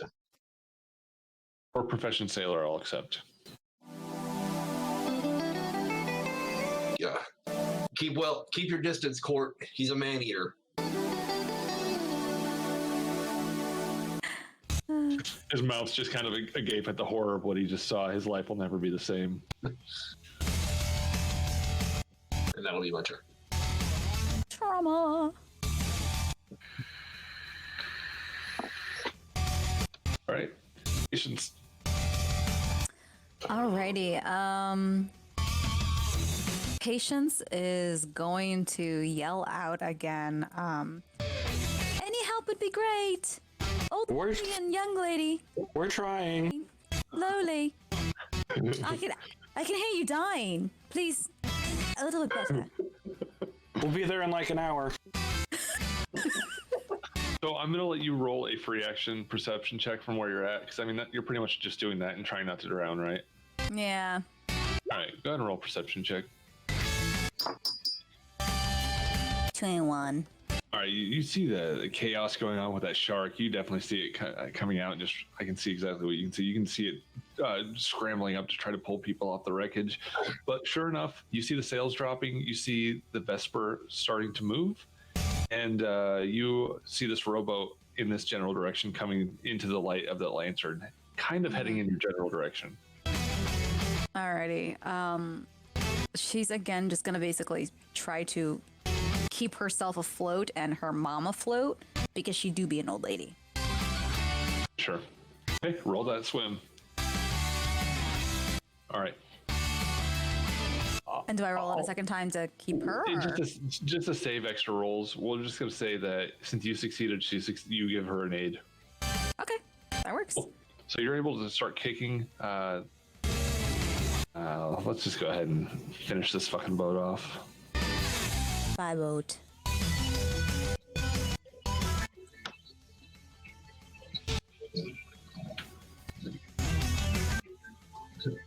Hey, that fire is now extinguished, though. You hear a hiss as the mast goes underwater enough to douse the flame. Lantern is now underwater as well. And Does it look like there's something glowing on Gigi? Yeah, her cape is still glowing. in fact, she technically is glowing. If you are, I probably can't really see. I can barely see her though, but it did give me something to point towards.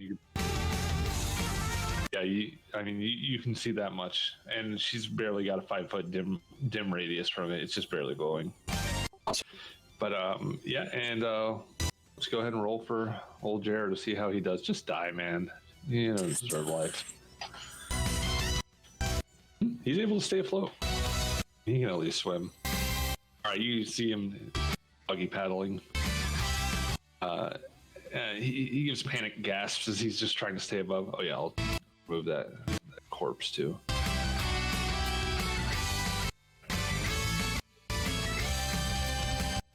What layer is that? There we go.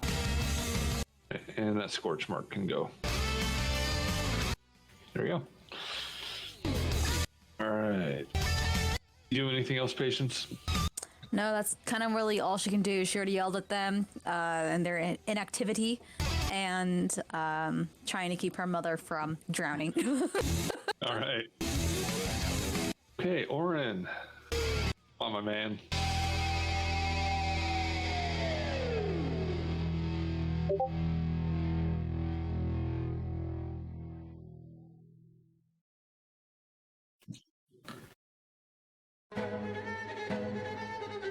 Fucking worthless. He's still can keep his 10 feet going though.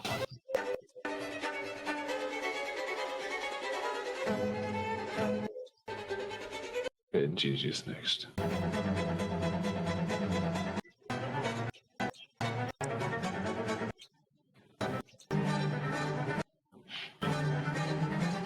How did a perfect gif of that come up? That is just insane. What is that? In general chat.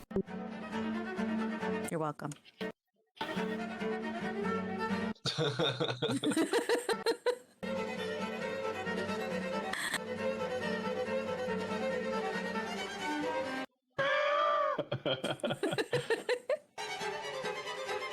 What is that from? I haven't the foggiest, but I thought it appropriate. Yeah, it's pretty perfect. Like from a badass trip. I love it. All right. And let's go ahead and roll for. Oh, yeah, I should have added another +2 to that. Oh my God. Okay, bro. Damn it, Gigi! Stop! Stop! That's Orin, I think. Oh, that's it. Finally get to the surface. That's GG. You finally get back to the surface, and you do that thing where your hair whips behind you, and there's a perfect arc of water coming from behind Gigi, but she just keeps going and goes right back under. A wave just rolls over her, and she just slides back under those waves, man. Like, you might just look for a home for her. I'm not really sure, but She's so disillusioned right now. This badass woman who was, her mother, used to kick ass, travel the world, all of a sudden just can't doggy paddle, and she's severely disappointed. Like 30 to 50 years ago, the water would have just parted to get away from her, but now she's just all right. Yeah. She ain't doing good. Okay. She's seen rocks swim better. All right, so let's go ahead and go ahead and Brad. I'm doing this. Yes. Hey, it's more than a 15. You made it. You're okay. You can increase to 20 feet now. All right, I moved 20 feet.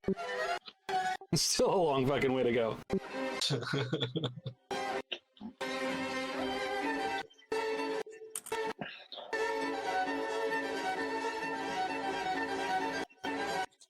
Okay. Is that where you're moving? Okay, I will move it in 1 second. I just want to go ahead and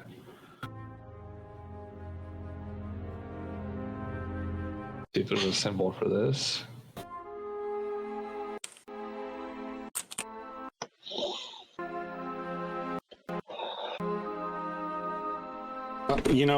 Actually, before I did that, not that it'll change what I did, I'm going to shout up at the boat and say, "Is Orin aboard the Vesper?" Okay. Let's go ahead and and everybody's working hard to get the ship moving, but the sailor closest to you, the one near the lantern, a rope in his hand as he pulls it back, trying to tie the sails into place. He looks over at you. Oren, who the fuck's that? God damn it.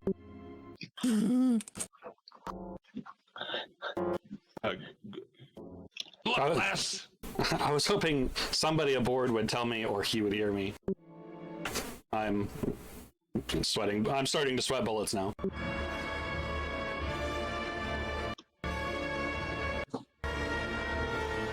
You move 20 feet. Yeah. Okay. Deal. All right. Is that your turn? Yeah. When I get who the fuck's Orin, I say fuck and keep at it. But yeah, that's my turn. Even if that guy knew. Oh, nice. Hell yeah. I'm better than you are. All right, you get Nice. Consider man. yourself assisted. Do you want to trade spots you feel the boat kind of this round? you feel the rowboat hit kind of a momentum and almost a rhythm with the waves. You see the way she's paddling, and it just kind of makes sense for you for a minute. You just get into the rhythm of it, and finally you're able to use the rudder to some effect. Perfect. Do you like to do anything with a move action or a? Okay. Nope, you're good. All right, bro. Okay. Oh, shit, it's Court's turn already again. Yep. It is Court's turn, and he is going to. He's not brave enough to fight this shark. He is going to attempt to get as far away as possible. Probably a good idea.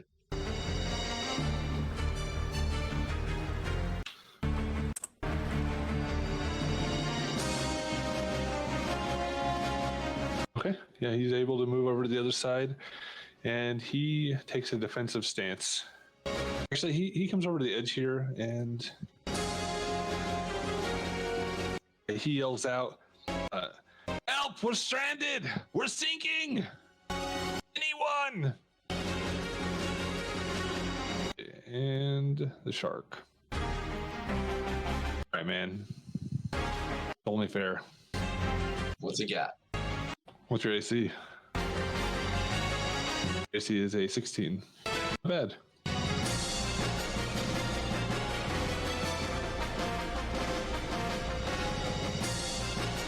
Is there a way to go directly to the character sheet from the mini? I thought there was. Maybe it's control, double click? No. I'm not sure. Shift. It's shift and double click. If you do that to your mini, it will go to your character sheet. That's fancy. What? Yeah. That's I a didn't know pro that. tip if I've ever heard one. Well done. Ooh, Yeah. look at that. It's fancy. God damn. Womp. Wompity womp womp womp. All right, bro. It darts its head out of the water towards you, opens its mouth, and it bites down onto your thigh. And you don't hear a crunch, but you hear the gritty sound of teeth against your bones as he bites into you. It fucking hurts. Holy shit. Ow. All right, he's just biting over and over and over and over, just chomp, chomp, chomp, trying to get you, and he finally snagged into you a bit.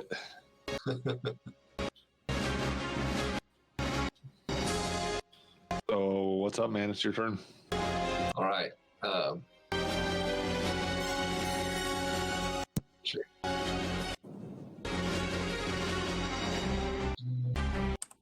Should I do? I will take a 5-foot step here and probably cast a channel energy healing, excluding the shark in there. Do you have selective channel? Yes, Nice. Which tile did you move from? This one? I moved from this one. Okay, cool. I guess one. All right, man. You're pretty much panicked. It's a terrifying moment, and you feel your own positive energy going through you and also through Court. Yes, And injured, he'll heal one. And you feel mostly just from the syphilis, but you definitely feel your wounds close a bit. That would be All right.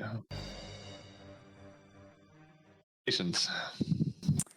Alrighty here.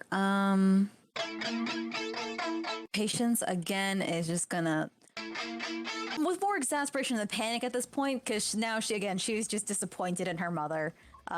She, as an adult, finally sees that her mother is just frail and mortal, and all of the things that you keep in your head of your parents. Just, you reach a point in your life where you're like, oh no, I'm gonna wipe their butts soon, aren't I? Yep.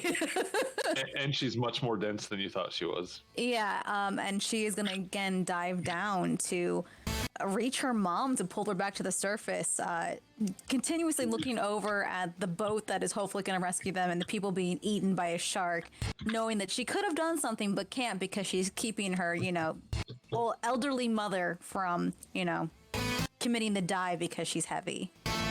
Yep. And just so you know, you do see debris floating around. Like for instance, there's a big barrel here, kind of floating on the water. If she can, then once she gets her up, she is going to just drape her over the barrel, Okay. just to keep her above water. All right. Why don't you roll one swim check? It'll count as your swim and as your aid as well. Okay. This whole chapter should have just been called swim. Just swim. Okay. Keep swimming. Just keep swimming. Yes. All right, man. You don't go under. You're able to aid her, but you're not able to make any progress yourself in moving any which way. Like, I mean, no gain, no loss. But you're able to give her some assistance. Mom, I need you to not die today. And she will yell again across the river. I would love if you came closer. My elderly mother cannot swim well now. Okay, fuck this. We're going to the other boat. Popping out a fish. We're to the west of you. Please don't die before you get here. And that'll be her turn.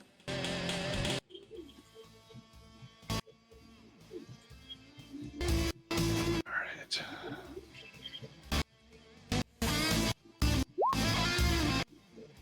All right, Oren fucking sucks. You know what? His boat just stops moving. He's rowing the wrong way. I feel like it is in Sea of Thieves when I just can't get the rhythm down. That's what he's doing. He's kind of going in circles. Just very easy to lose your rhythm on a rowboat. It really is. Yeah. All right. He's just kind of going in circles over here. And it's not helping that this massive ship is blowing past him. All right. I'm not even gonna roll for Gigi. I don't want to waste the time. She's able to grab onto the barrel, man. You're able to help her. She gets up there. She wraps her arm around it. It's just a waste of time. She's old, but she remembers how to not sink to death. She takes baths every night, so she's used to it. We give her a +4 for that. She grabs onto the barrel and stays above the water. All right. that's her senior discount. You realize this is the Golden Corral barrel. It's a Shoney's barrel. Cracker barrel. It's a Cracker Barrel. It's a Cracker Barrel. Lol. All right, she grabs onto the Cracker Barrel. Okay, so yeah, roll that profession sailor, Brad. Holy shit. Do we teleport? Okay.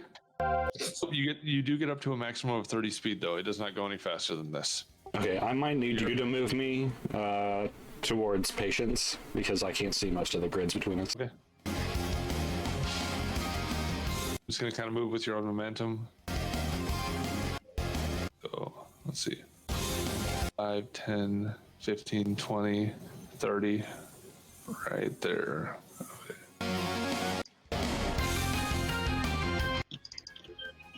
So you're kind of just going in the dark here. Yeah, just towards the light on the barrel. I will.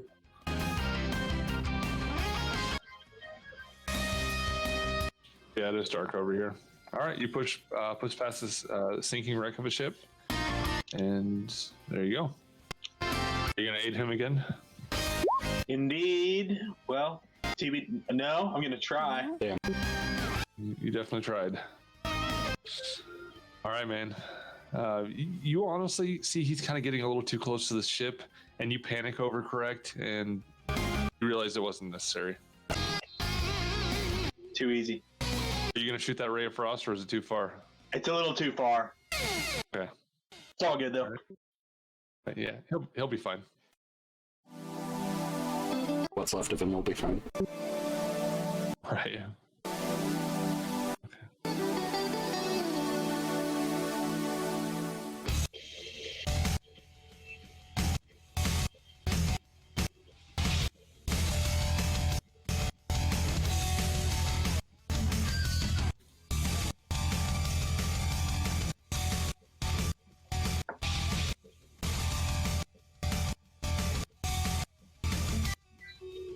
One of the lanterns got left behind. It went out. All right. Orin fell out of the boat again. What are you doing, bro? Nah, the boat fell out of Orin.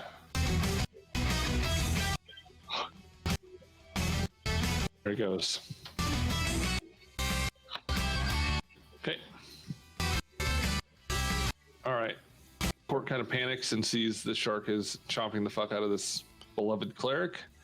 He steps forward and he is going to attack with his cutlass. Sweet.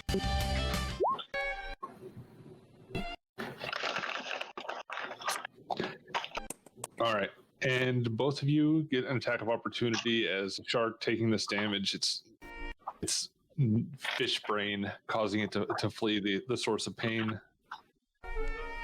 It attempts to flip head over itself and dive in. Go ahead and take your attack of opportunity. Oh, you probably already did, didn't you? You were ready for it, weren't you? Oh, yeah. Okay. And let's go ahead and roll that cutlass attack again.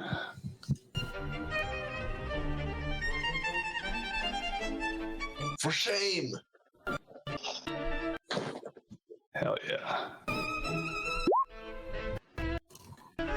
Damn. All right. So you dealt 5 and then 3. Okay. Okay, as it flips around, man, you give it a heavy thud right on the top of the head and onto its gills. It scratches down. You hear a crack and like just a thud sound of meat being slapped with a mallet, and which is that gift By a penguin. and he gets a slash across the dorsal area with a cutlass, and he leaves more blood in the water as he fucking runs away.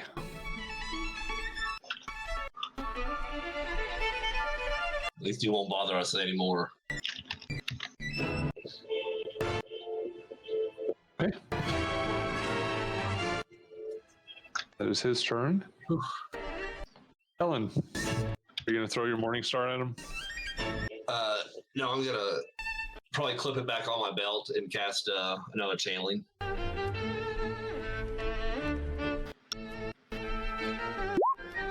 Damn, only 2. All right. You want me to add it to you, or are you gonna do it? Oh, I can do it. Okay. Oops. You know how to do it on the bubbles, right? There we go. Okay. You guys don't have to do it from your character sheet. You can do it directly from your mini also. Yep.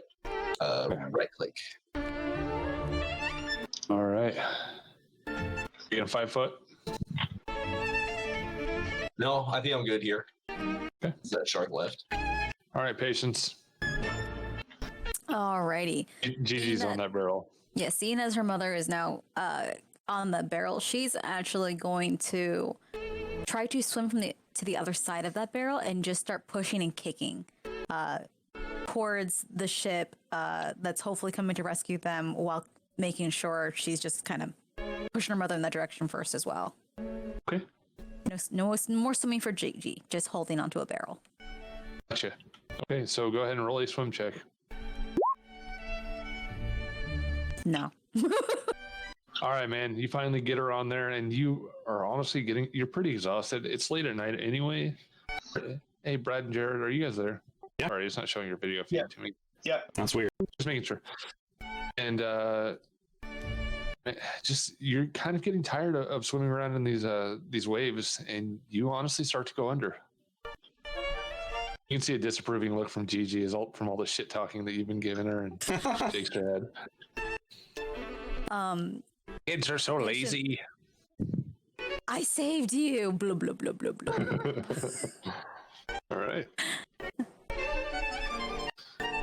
Tried patience. She tried. You're Leonardo DiCaprio in this situation. Basically. There's right. enough for both of them in that barrel. You two on the rowboat over here hear an exasperated sigh from Oren as he says in a language you probably don't understand, Lutheran. Well, this is pointless. I'm not getting anywhere. He just puts the oars down and sits crossing his arms in the boat.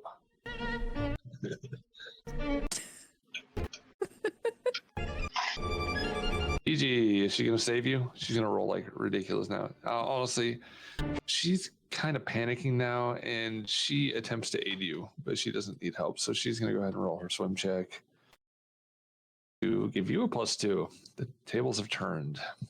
Oh boy.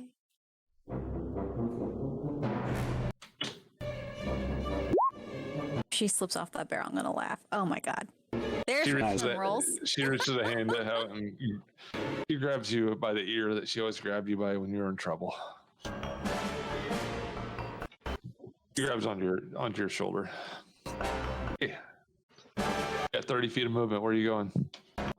You'll probably have to move me again. I'm going towards the chick with the glow cloak. All right. I'm going to keep you in a fairly decent direction since Lutheran's helping and he's kind of aiding your piloting. Awesome. So let me go ahead and move you by 10, 15, 20, 25, 30. He's kind of steering you guys. Oh, and...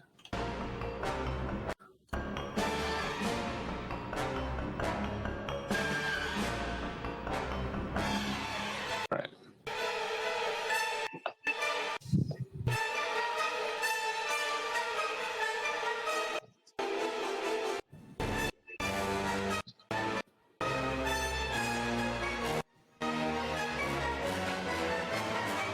Perfect.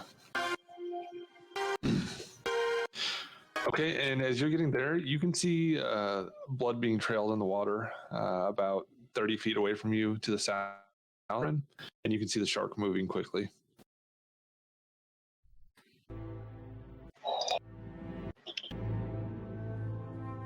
It's now your turn. So you're saying there's a chance. 5, 10, 15, 20, 25, 30. Almost, man. I'd say if you moved into this tile, be kind of on the edge of the boat there, but you can technically do it from this square right here. You'd be leaning over the side of the boat. A little precarious, but let's make things spicy. Right. Nice. Never mind. That's a touch though, right? An 8? Yeah. It is a touch, yeah, that's right. That probably doesn't do it. I will double check though. It is large. If he can't see But you, this would probably be a good moment.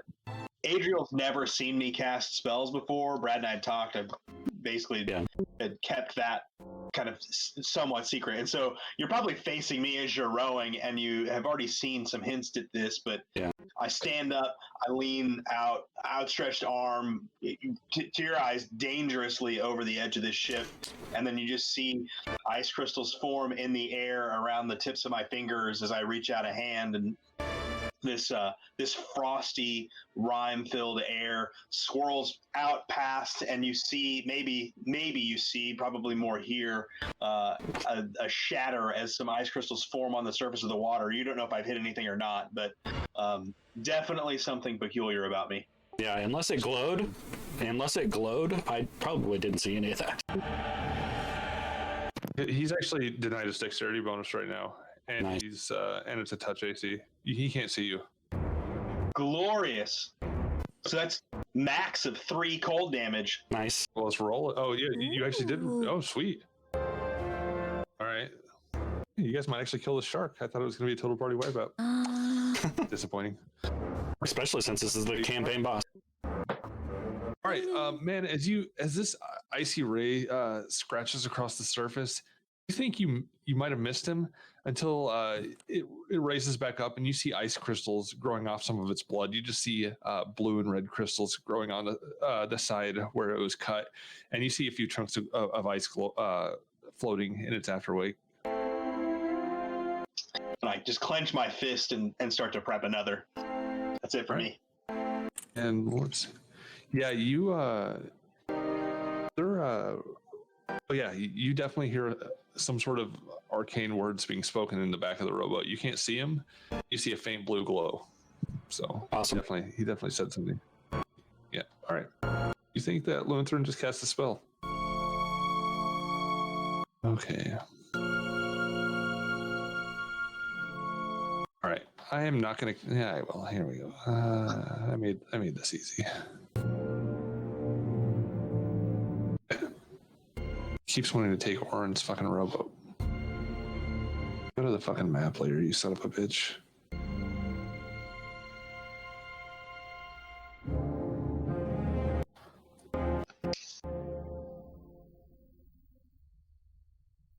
You guys hear another round of cannons firing? Uh-oh. And this time it is 4 of them. So let me go ahead and roll that.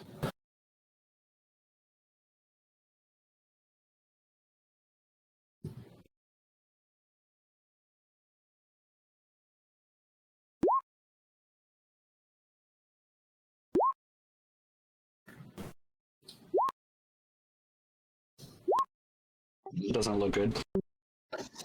Nah, it ain't the best. Okay. You hear 4 more of these whistling shots fly through the air.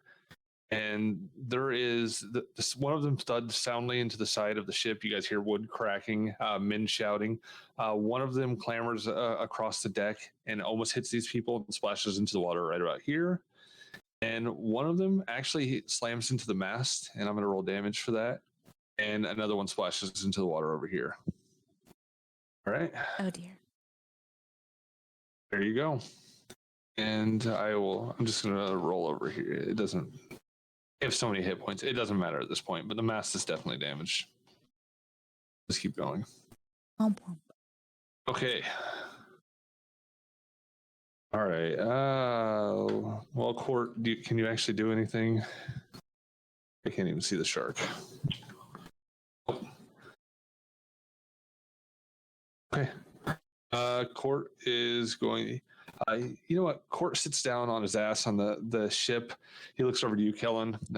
Well, this looks like it's it, kid. He pulls out a flask and takes a drink. It may look dire, but it might not be the end. I saw that ship put boats in the water before they took off again. No, I didn't see that. But I should surely have heard them in the water splashing about. There's lots of splashing going on for sure. Did you not see it? Our boat was loaded up pretty good. Oh yeah, I guess I would have saw the boat. Yeah, you definitely saw the Vesper. We may yet be saved. Hope no more sharks show up. Did you ever spot the captain? Did you know what happened to him? No, I didn't, lad. Pure chaos. Didn't even hear a cry from him after the first barrage. Those damn privateers.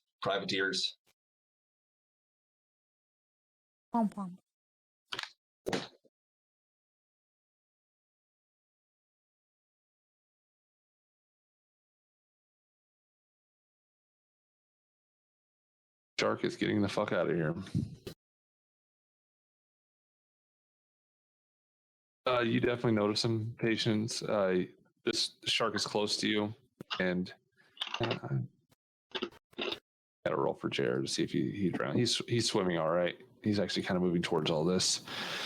You see the shark cutting through the water, leaving a trail of blood and blood sickles.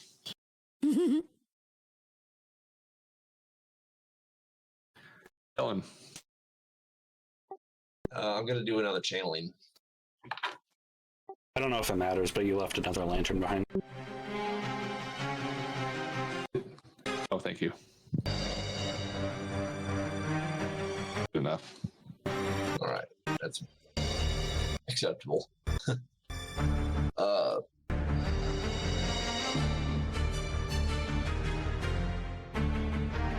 Does it look like the other half of the ship is more above water, or are they both pretty much going down? Honestly, it looks like probably in like 10 or 15 minutes they'll be underwater, man. They're slowly going under.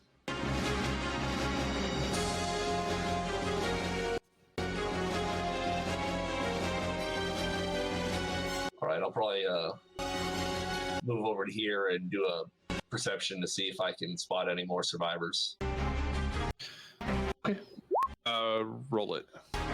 Did. Damn.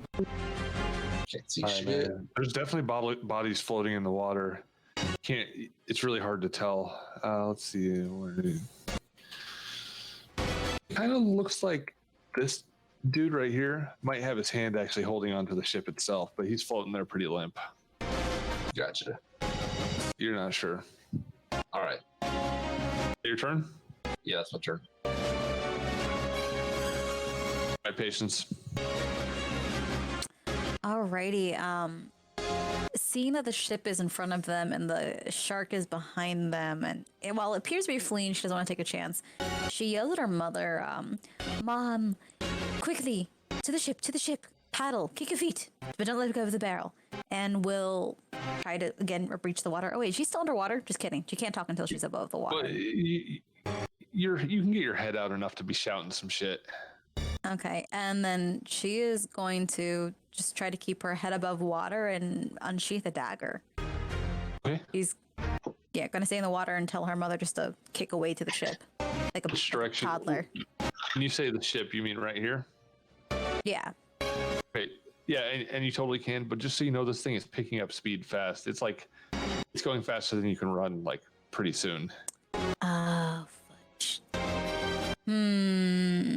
It's moving pretty damn quick.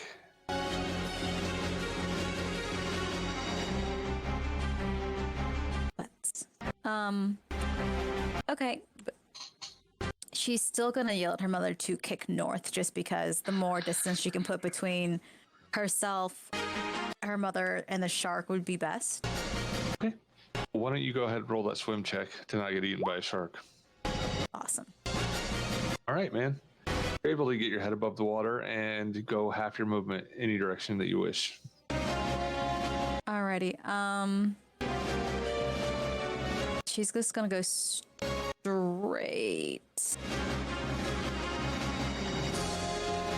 Right. And she's just gonna do the 2 squares because she's going to be too far from her mom with the shark next to them. Oh yeah.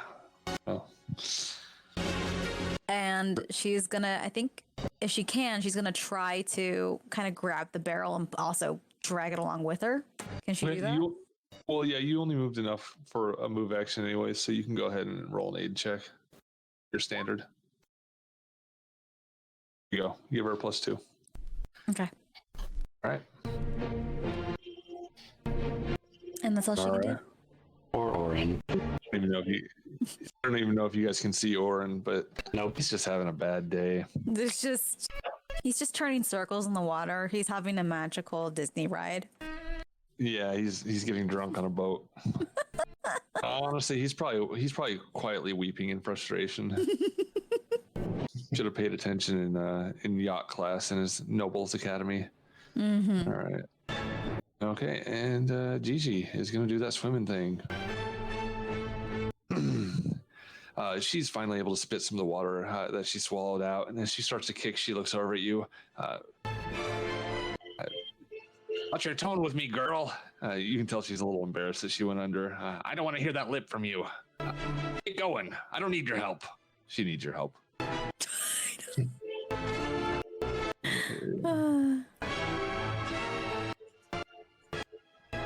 I'll go ahead and add +2. Okay. With the help of the barrel and everything, she's able to. In fact, she's just trying to show you up a little bit by pushing past you. She needs that barrel, though. She will die otherwise. Okay. Yeah. And that is her turn. Let me see what you can see. All right. You can still see the glowing. It kind of looks like the glowing is moving a little bit. I'm going to try and head for it again. All right. Do I need to roll anything since we're already at top speed? No, you're going. Awesome. 20, 25, 30. So it looks like it's moving away from it. It looks like it's moving, well, in the direction that it's moving. You can kind of see her on the map, so.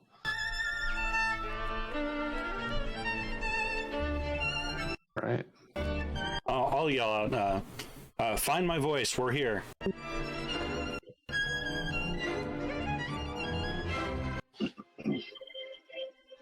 In Honor, which I know that you speak. Yeah.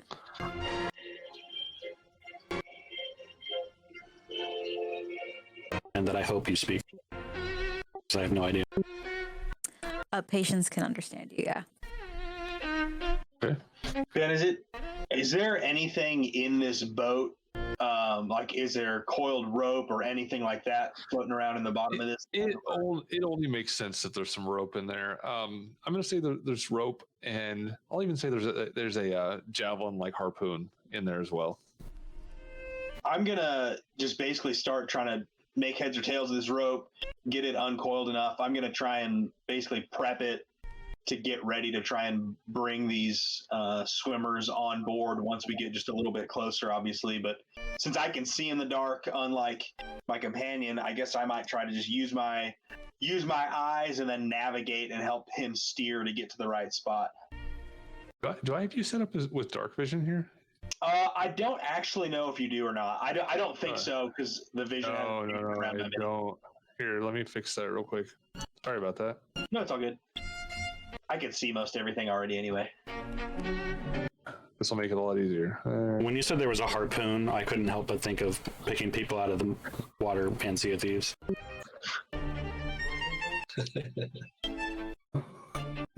Yeah. Just harpoon them and haul them in. Nice.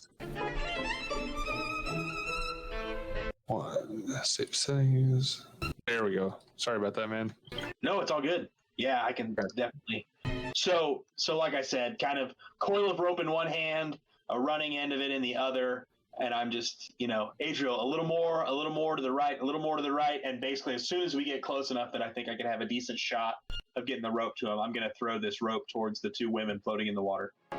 Okay, I'm going to give the end of this rope a 10-foot throw and range increment. So you let me know how close right now your ready to action is for. Is it within 10? So it'll go like a max of 50 feet, but you're going to get a -2 after every 10 feet after the first one. I'll probably, since I can hold on to the end, so if I missed, I could at least, in theory, reel it back in and try again. I'll probably say when I get to 30 feet, I'll just take a toss at it. Okay. All right. So within 30 feet. Loaded.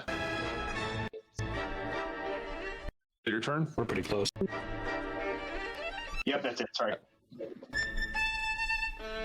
Okay, so let's go ahead and do all this fucking bullshit. All right. Please don't move, Gigi. Okay, good. All right. As you guys see the ship going past, it even goes further than this, but about this point, over the lantern, you can see Darliana standing there. She does so. She kind of has a look of pity and sadness on her face as more cannons start to fire towards her, and she sees you guys being left behind.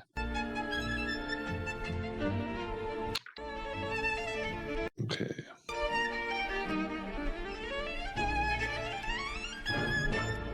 All right. Did that take out their mast or anything? No, it definitely left a massive crack on it. Okay. But their mast is still up. Hey, ships have a fuckload of hit points, man. It's not even crippled, so Awesome. She's still doing all right. But wait, Port holds up the flask towards you, Kellen.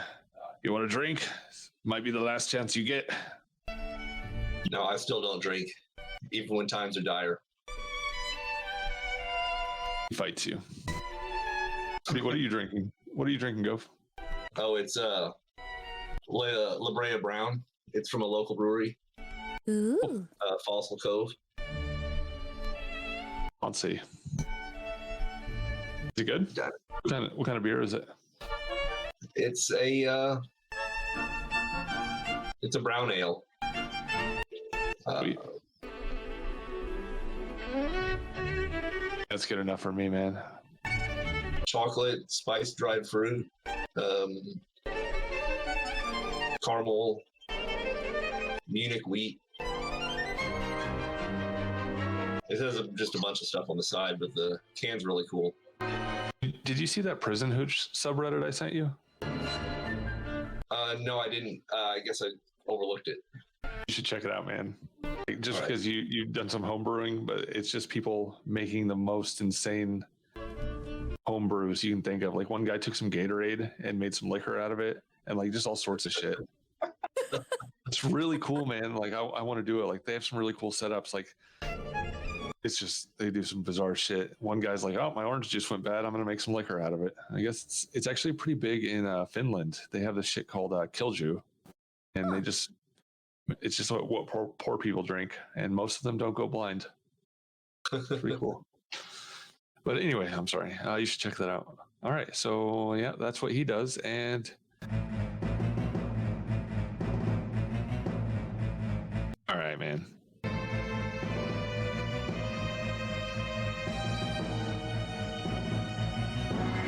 Shark's just kind of panicking. It swims in kind of a serpentine direction, trying to get away from you guys. You better run. And there goes under. Fuck that guy. He's kind of struggling with the waves. He sees the shark and panics and just dips under the water. Ellen?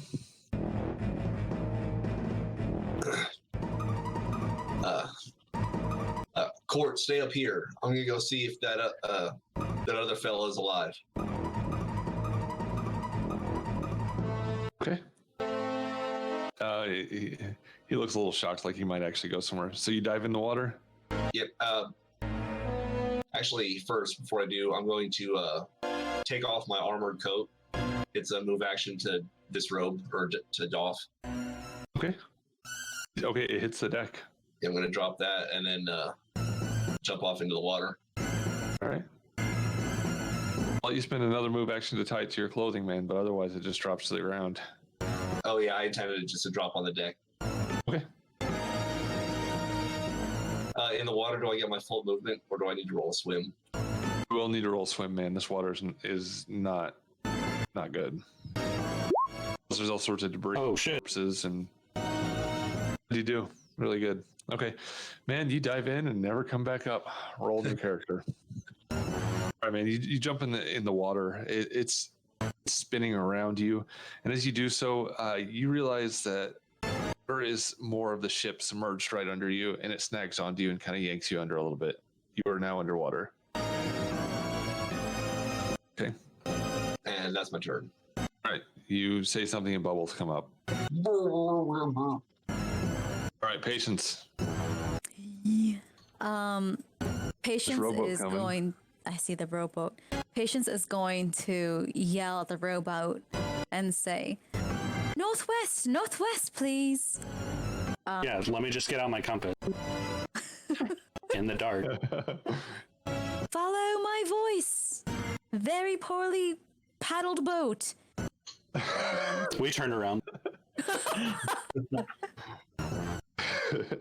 And we'll try to swim towards them. Not gonna happen though. Apparently those mean comments are karmatic instantly. And after she says that, she starts to get tired again and just slowly slip below the waves.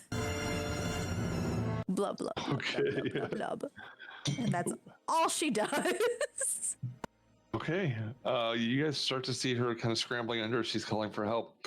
She keeps a very calm voice, but it's not looking good. All right, Oren. Okay. Yeah, he's He's gonna try again. Takes his drink, he blows his nose on his shirt, and he tries again.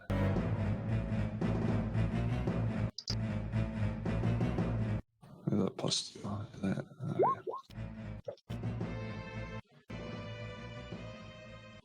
Okay. He does not make any progress. I'll make this ship. The ship kind of spins around. I guess he can kind of almost point it towards you guys, but it does not necessarily move the way that he wants it to. Okay. Easy. What did you get? You didn't roll very well, did you? You got a 6. All right, she's gonna try to help you again.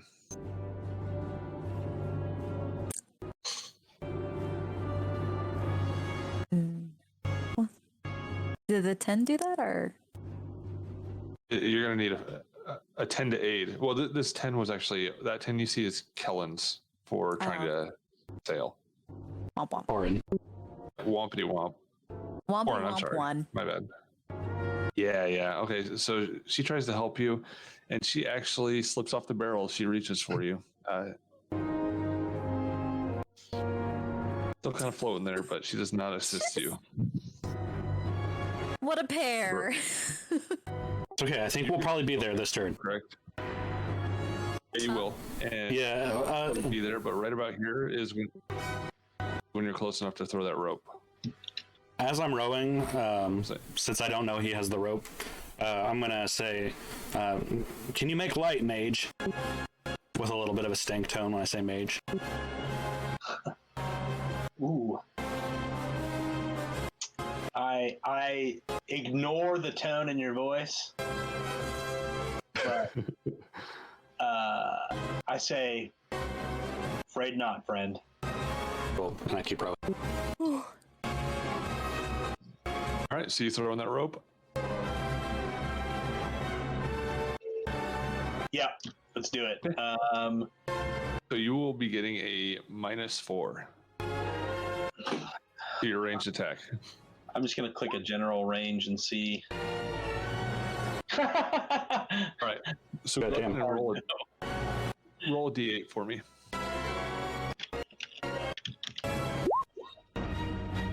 Yeah, it's close enough. 2, 3, 4. You just didn't hit him in the face with. Right there.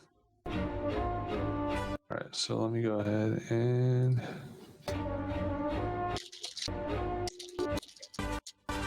so your rope kind of did a one. Oh, that's a square. I'm going to delete that. Delete both those squares. Oh, come on. So the foundry, huh? I'm gonna have to try that out.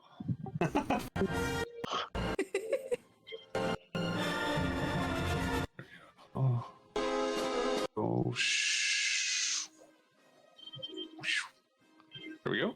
There's a rope there. Love Right. Yeah, I'm pretty good at drawing ropes and snakes.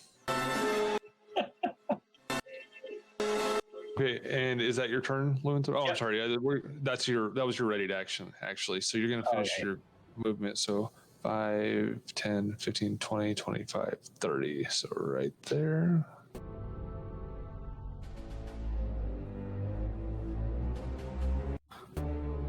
Do I need to make a check to slow down or anything? Once I get up there.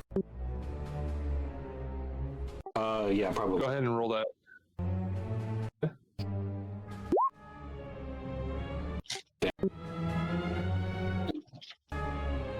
Just throw. Okay, I'll say that's still enough to slow you down one category. So now you're only going 20 feet around. Cool. All right. All right, it is now your turn, Lewinthor. That was a ready to action. And then we got right up on him. I'm gonna still keep the rope probably in one hand and just kind of like lean over. The squares aren't quite. I'm just gonna basically try and lean over and start heaving and hauling whoever I can grab if anybody can get close enough. Okay. If you were leaning over the edge in this tile, you kind of see her hands splashing at the top of the water. You could actually reach her if you were to lean over the boat there. Yep, I'll do that. Sweet. All right. right. So I want you to. You know what? Roll a strength check or a climb check. Patient. If you have Me? improved. No, Lutheran. If Okay. you have improved grapple, I'll let you add it. I did not, but good old fashioned strength did pretty decent. All right, man. You feel. Describe how your hand feels, Lutheran. I'm not going to say what it is because I honestly don't know. What does it feel Oh, like yeah, to be Yeah, it probably just your adrenaline has probably been pumping just from being in this water, and you're probably honestly overheating. And so the feeling of these ice cold, slender, long fingers are probably almost chilling. Like whatever grabbed you, you expected maybe the warmth of a living thing, but that's not what my hand feels like. Reaching out of the darkness and grabbing your wrist. She almost comments, I'd rather actually stay in. Thank you. It's warmer here. But instead, she's like, but death. And then grabs hold of your very icicle like wrist and hand and allows herself to be yanked out of the water. Okay, are you going to let yourself get pulled up onto the boat? Yes, she is. Okay, so listen. As you pull her up, I'm just going to say you can automatically float. I'll move the whole ship real quick. I'm gonna move you, and let's. Let me. And as you pull up, I want Lutheran. Go ahead and describe yourself first, because I mean, you guys are kind of face to face. You can both see in these light conditions, and then I want all three of you to describe yourselves. The situation. So dripping wet might be part of one of the adjectives. Yeah, I'll just kind of quickly go. So what you see, kind of limbed, I guess, in the darkness, is this pale-skinned, lithe, elven figure. Most obviously, you can tell that from the pointed ears. And even in the dim light, you probably can't make out skin tone very well. But even through that dim light, you can see just how pale the skin is. In better light, you might even see a hint of blue to it. And whitish, bluish hair as well. Kind of a figure, probably not dressed in sailor's clothes by any stretch. You see a curved blade hanging at his side, and what maybe looks like a book of some kind slung through a belt on the other side of his hip, protected by oil-wrapped skins. But this figure just looks nothing like a sailor. So the last type of person you would have expected to come to your salvation in these turbulent waters. So the figure you have pulled out of the water is a very lean wisp of a woman. But not short by any standard. She's about 5 feet 11 inches tall. And this sorry, choking on my own bit. On her body, you see she's wearing just a typical leather armor. You see a short bow strapped to her back, along with her backpack. Looks lighter than you would think that most people would carry. And then 2 daggers you can see kind of glinting in the moonlight or whatever light you can possibly get within the darkness of the open ocean. She has lightly tanned skin, silvery hair, and underneath her skin you can see just almost like there is a weird moving light underneath, but not enough to really like be super visible. But if you're really looking closely, you could just be like, is it the water maybe dripping off her skin that reflects light, or something else? She has kind of a open, curious look on her face. Obviously, she recognizes a little bit of what you are, but is taken aback nonetheless. You are not someone she normally would interact with. But you also see her looking over her shoulder a lot toward her mother that is currently drowning in the water. So she isn't taking you and probably as fully and as you would think she would, considering you are her savior at this moment. Basically focused completely on the fact that her mother is just, doggy paddling and failing at it.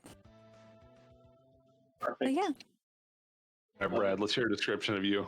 All right. You see a tall woman, olive-colored skin, although it's black and white, I think, for dark vision, but whatever.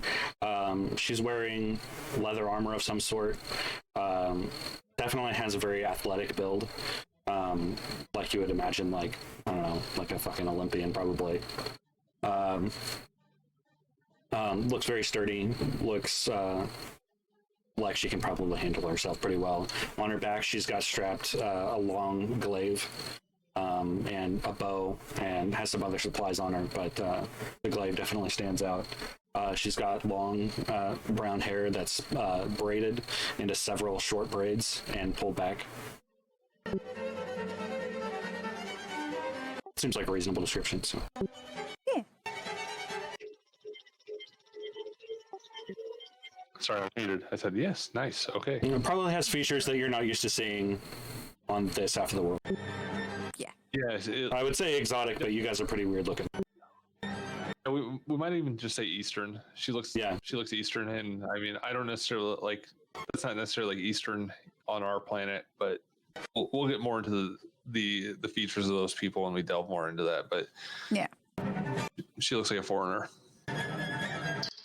Okay. Human for sure, though. All right. To them, that's a foreigner. Yep. All right, Everyone man. to patience is a foreigner. All right, more cannon blasts. And this time, I'm going to say one actually slams into the deck, and you hear the screams of someone's horribly mangled body on the deck.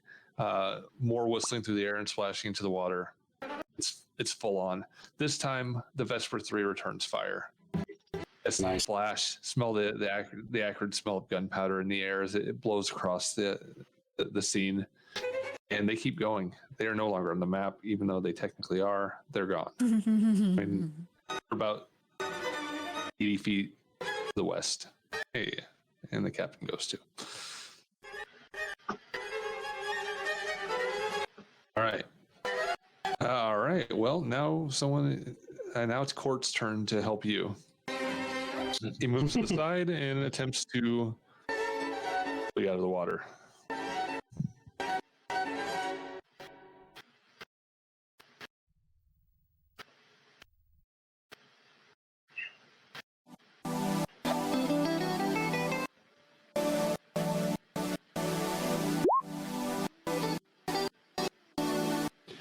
All right, man. He grabs onto your hand, but you just slip out of his grasp.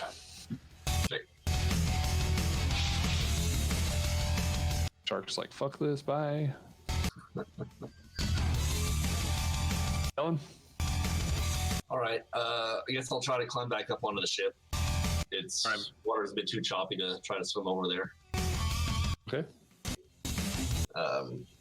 What do you need to climb? Yeah, a climb or a swim.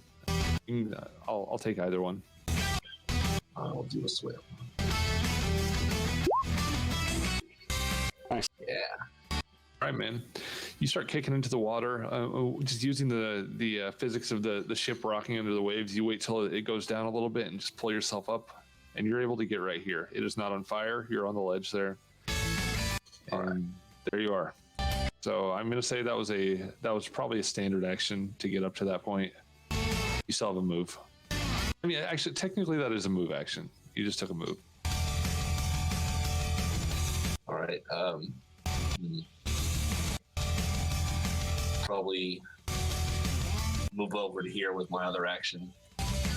Okay, so go ahead and roll that acrobatics check. And can you move your exact movement because you just walked through that fire? I did.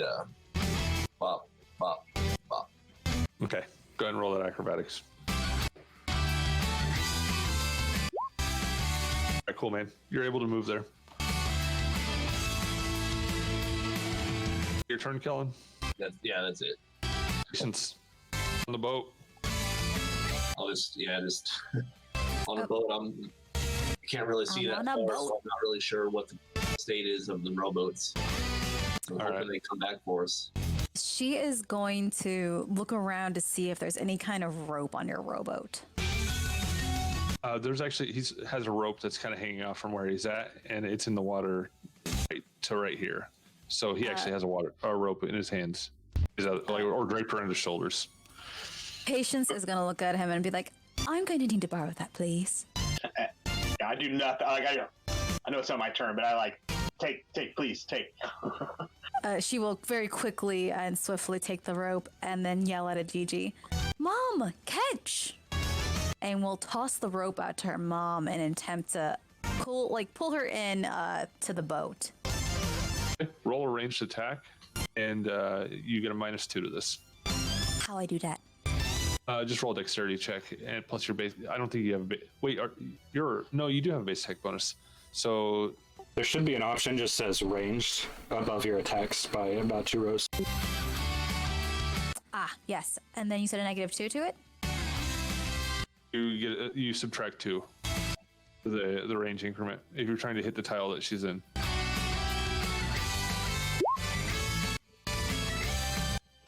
Bam. Nice. Okay.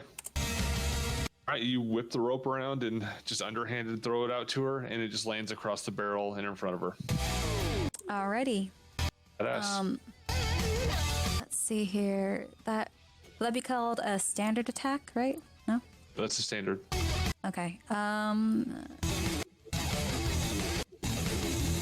Besides calling out her mom to basically pick up the rope, that's I think all she can really do right now. And she's gonna keep a full grip on that rope, and then also maybe toss the tail over at the elf that she has just met. Hold this too, please. Gladly done. And that is all she's gonna do. Awesome. All right, Oren. For the sake of not having to roll for him, fucking sucks. Okay. He's trying to paddle. He's not doing great. He's taking a 10. He really shouldn't. Okay, Gigi. She grabs onto that rope. Her arms are pulled off. Hey, we got a story over here. She's about to be skiing.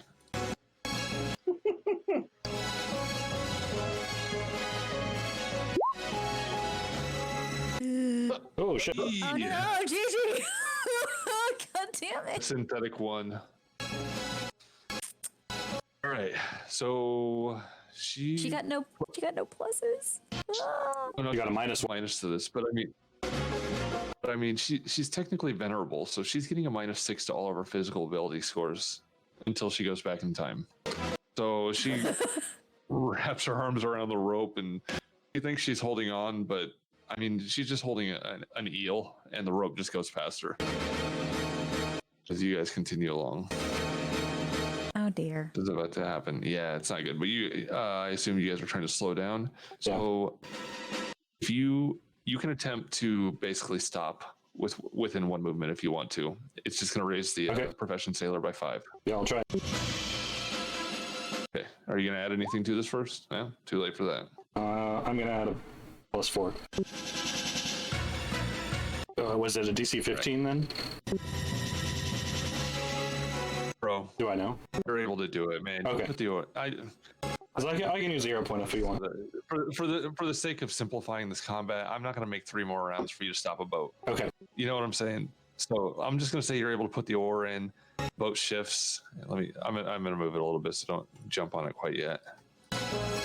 You're able to kind of put both the oars in, put your foot onto it, and this plank disappears.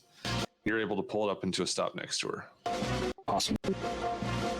You guys can move yourselves back onto where you're at on the boat, or as close to it as you can.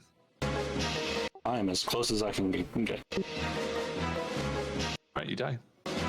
Because I can't even see. I can't see the boat. To death. Okay. I think I'm just going to try and lean back over the edge yet again. And I've got the rope in hand, but basically trying as soon as I can get an actual hand on Grandma. So tugging with the rope until I can reach over and grab a shirt or something to make sure she doesn't fall back in, but heaving and hoeing. All right, man. So are you just basically readying an action to grab her and pull her in? Yeah, I think... Does that seem like the most logical thing I could think to do, probably, right? Fair enough.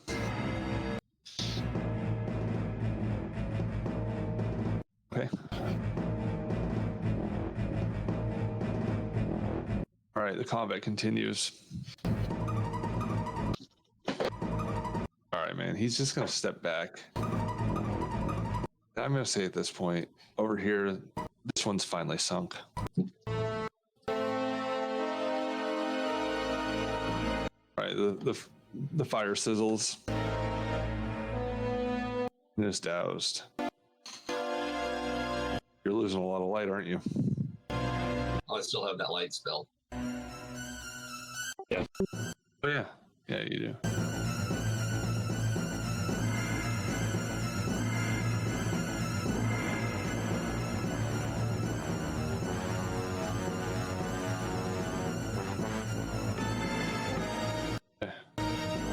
Dark is gone. Okay.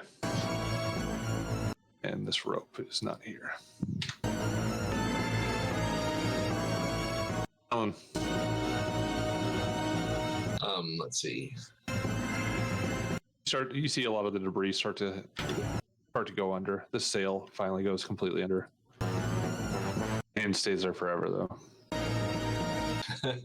It just floats on the waves. I'm gonna look for the most, the biggest piece of floating thing that I can grab onto. If this looks like it's going down pretty quick, which probably is. Okay. Like some boards or a barrel or something. Yeah, roll a perception check. I believe you got bit by a shark. Survived. Yeah. All right. 15. See what you can actually see. Don't heal yourself too well. You want some sweet scars. To up your badass points. Hell yeah. All right. You see what looks like a barrel over here? Maybe a keg of something. And everything else is wood that's floating. It kind of looks like it's freely floating. I think that with your 15, this looks like the most buoyant thing in your view. My armored coat, could I like put that in my backpack and not have the penalties for it? The armor check penalties? It'd just be whatever the Interesting question. weight encumbrance would be, wouldn't Yeah, it? it's just exactly as long as it doesn't bring you over encumbrance. Okay, it shouldn't. I'm not really carrying a lot. Okay. Then that's what I'll do on my turn. I'll pack up the coat in my bag. I think it fell right here, right? Yeah, I think so. So you'll have to move into that square to pick it up. You can 5 foot there. So you 5 foot, pick it up, and use another move action to put it in your backpack. Yep. Right. Cord, it looks like we're gonna have to swim. I would try to find something that can float to help you out. All right, man. He looks pretty hopeless. I want that to be a diplomacy check to try to give this guy some hope, because he's sitting on the edge of this thing just waiting for it to go down. Ugh. Damn. He Dylan doesn't have a lot of hope either. he spits on the deck. Got a lot of hope, lad, but not much brains. Yeah, it's Patience' turn. I skipped over you. Hello, darkness, my old friend. All right. Is Gigi still in the water? Yeah, she's in that water. You can see her though. Her dreads are floating.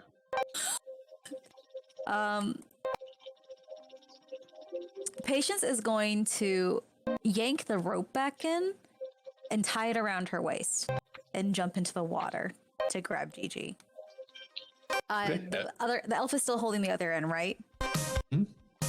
Right. So you're trying to quickly tie this. I just want. There's no such thing as use rope anymore. That used to be a skill. Yeah. It's just a dex check now. Dex check? Dex check. Okay, thank you. Yep. Go ahead and roll a dex check. Nice. Nice. Oh hell yeah! All right, man. Hell yeah. In a quick fashion, you wrap around your waist, tug it through your belt, and tie it. And jump in. Yeah, she looks Yourself over from the like, top. please don't let go. And we'll dive in to try to at least grapple Gigi so Go ahead. they can both be pulled. Okay. Pick which tile that you end up in. I guess the one right next to Gigi, so that one right there. Okay. Right. Lutheran. just want you to brace this with some strength, man. She just tied the rope to herself, and you're tugging this woman in. We don't have to be an initiative anymore for this at this point. Whew. Apparently, Awesome. strength checks are my strong suit tonight. Nice. Unintended. Okay, so check it out. Just for the sake of streamlining this, she ties the rope around herself and dives into the pitch black, inky water. It probably kind of shocks both of you when you realize what's going on. You brace yourself against the boat, hold on with both hands as she goes in, and just like catching a fish, man, you see her wrap her arms around her mother, and you begin to pull both of them up towards the boat. With a gasp, spitting out water and fish, EG is able to get onto the boat with you guys. These rowboats can hold 4 people each. They're a little overloaded, but it's possible with the way these are designed. And you guys are both able to roll in there. Adriel, Lewinthrin, you compensate by leaning to the other side as they get into the boat. They're now all in a rowboat. Oren, are you out here somewhere?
All right. So the Vesper 3 bolts being closely followed, or at least they're attempting to closely follow it in whatever that warship is that's heading their way, the Lamgardian vessel. As they head, they send out another barrage, but they're not broadside for very long, and there begins a pursuit of the Vesper as well as several sloops behind it. We are no longer in Inish. I'm going to go ahead and close the Inish order. The ship that you're on is sinking. You see that barrel over there. You guys are all in the rowboat, and Orange shouts out, I'm still here. Don't sink. Little help, please. To whoever's in the boat, I'll say, is there anyone else over near here? Patience looks in, nods her head. There was a portly captain, but I think he's up somewhere northwest now. And we'll give a point in the direction. Like, All right, you guys can roll some perception checks if you're going to look around for this captain. yeah. Without a perception check, you can probably tell that I can't see shit. I'm like You can still look. looking in your direction, but not anywhere near you. Right. I'm down here. You're staring 5 feet above my head. All right, and let's go ahead and. All right, so you guys spend a few rounds looking around for this guy. Okay, so if you get a 14 or lower, you don't see him. If you get a 15 or higher, you're pretty sure he's nowhere on the surface of the water. If you can see at all in the dark, he's gone. Shark food.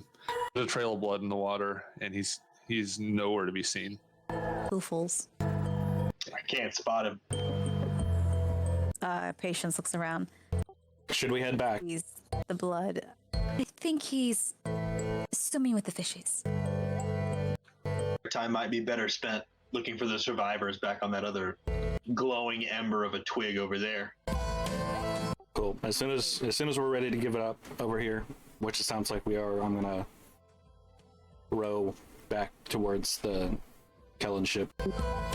Patience will suggest tying the barrel that Gigi was hanging on to the back of their boat, as they can only have 4 people aboard. So they might need someone to just kind of chill in the water, like a little itty bitty tugboat. Yeah, a life. Yes. So go ahead and say that in game. Okay. Patience looks. Do you mind if I jump in one more time? You've got me right. I'm just gonna grab that barrel because we might need a little bitty, miniature life barrel later on. You never know. This is already getting crowded in here, and if there's more survivors, I don't know about them, but I like being in the boat. I just look at the rope in my hand, look at it tied around your waist, and I just give you a shrug. She jumps in. I like that you called it a life barrel. I think that this thing's going to be with you guys for a long time. All right, and you start to do that. And Gof, you said you're swimming to that. Oh, I'm sorry, Kellen said you were swimming over to the other barrel. Well, I was scoping it out. I'll jump over to it once this ship goes into the water. Okay, I'm going to move you to the edge so you can kind of see it better. And at that point, go ahead and roll a perception check as you get to the edge. Or it kind of follows up on you. All right, man. As you get there, as you're staring at the barrel, it's pretty clear just because it's within your light radius, but you can't make out more than that. You do see a rowboat kind of heading your general way. You don't see anybody on it because it's very dark. You see a rowboat heading that way. Is that the rowboat that matches ours? I mean, Perception check? it's kind of hard to tell in the dark. 'Cause I can see it a little bit. Oh, can you? Yeah. Let's see. His light spell setting it. But yeah, you know what, man? You're pretty sure it's the other rowboat. Okay. Oi, in the boat. Two survivors over here. Okay, you hear something in another language. I'll probably say that in Anor. Okay, it still sounds. Guardian tongue. You can roll a sense motive if you want to, but it's in another language, and it starts to come your way. So on this boat, as it kind of moves up, sloppily piloted, you see a what was probably like a good-looking man at one point, but just through his many travels, he looks like garbage. He's getting a little chubby. His hair is very disheveled and oily. He has an eye patch on, and I mean, when he was probably once very lean and limber, he's definitely packed on a little bit of weight, and he I'm just gonna say he probably had his clothes are once nice red robes. You probably recognize that. Honestly, you have knowledge religion, right? Yes. You actually recognize them as some of the ceremonial robes of Amon, which is one of the which is actually another god on the continent. Yeah, you definitely recognize them as that. So they're Minusian, so the southern country. So And kind of a neutral. yeah, kind of a neutral god. Like they're a theocracy, so they pretty much all worship them there. With your knowledge religions, with your 17, so you probably know them as, from your point of view, they might even be a little bit culty in a weird they're an ancestor worship. They worship their first king, and all the successive kings. They have a giant monument that they bury their kings in, and they pray to it. So they're kind of like a weird undeath cult in a strange way, but it works for them. Anyway, but he said something in a language you don't recognize, and he kind of gets closer. And what's the other common language you speak? I speak Dal and Anor. Brad, what language do you speak? Because I'm going to make him share. Anor. I thought you said he spoke Delandier. Oh yeah, you're right. So you don't speak Delandier. He said something in you recognize Delandier, but you don't speak it. All right. He seems a little frustrated as you guys don't really understand. He's gesturing to the boat that he's in. Get in the boat, stupid. All right, yeah. Probably hop into the water and try to swim over. Don't roll your swim check. Just taking your time. You go under 17 times. We know how this goes. The waves are big, but you're eventually able to get your hand on the boat as well as Court, and you guys are able to pull yourself into the boat. He looks you over, and Court finishes his flask and just throws it into the water. It looks like you're right, priest. Sacratel blessed us this night. Seems I'll be able to lay next to one of those girls back in Midgard. First thing when we get back, I'll buy you one too. I don't know about that, but we're far away from safe waters. We still have a journey. We're still on rowboats in the middle of the ocean. Yeah. That's true. So, and eventually you guys are able to get the ships together. I'm going to go ahead and just put all the ships together for now. I'll say if you're trying, you'll meet somewhere in the middle. So I'm just going to go ahead and put you there. And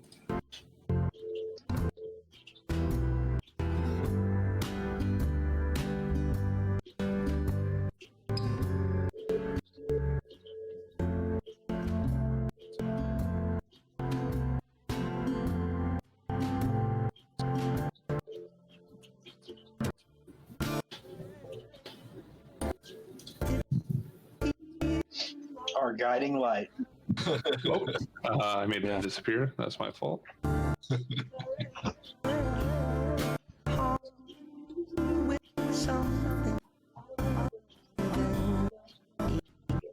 Once we all get together, I'm gonna.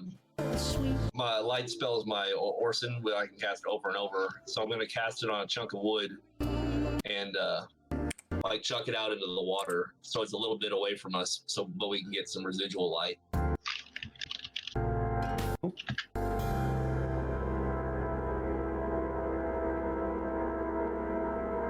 Should probably. There you go. So we don't have a direct beacon on us. No, I'm sorry. What were you doing? And here's your light. I'm gonna cast next when my light spell runs out, I'm going to cast it on like a piece of wood and just chuck it a little ways out into the water, so we're kind of in the shadows a little bit, but enough to see if barely.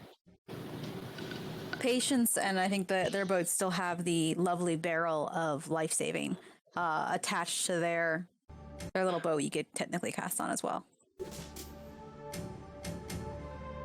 Where do you want it to end up, go?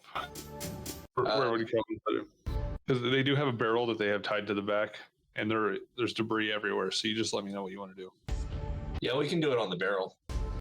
Okay. Barrel now glows. Are you turning it off of yourself?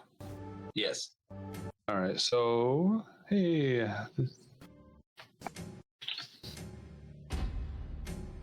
It's a light barrel. everybody can control the light barrel. Life barrel of light. Barrel of light. And This barrel is the new protagonist. yep, it's the hero of the story. Really, you'll eventually build it into a construct. R2D2 of our party.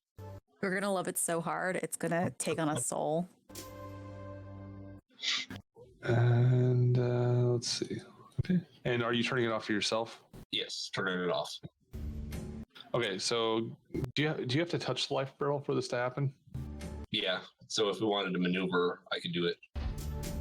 Okay. Let's hear that in game. So you guys finally get the boats up next to each other for the first time in a while. Adriel, you can see. Yeah, thank God. Bathed in the light. because at first the only light is coming from what? Yeah, from you see a holy symbol held high. Describe it and describe yourself. It's probably a brown wooden carved symbol of a tree with like 3 bits of crystal kind of embedded in the canopy of the tree. Okay. On probably a leather cord around my neck. I'm a rather tall, kind of sturdy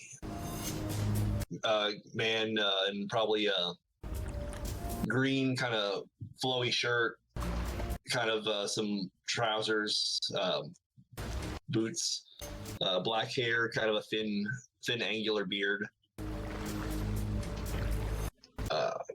No armor to speak of, but I have a mace strapped at my side and a short bow at my other hip. Torn and bloodstained. Yeah, no shit. Oh yeah, covered in splattered with blood of various types. Patience A lot of it's your own. will recognize your holy symbol and give a deferent nod in your direction. Yeah, would I have any idea who Sacritel is? You can roll knowledge religion. Can I roll knowledge local? Just for it.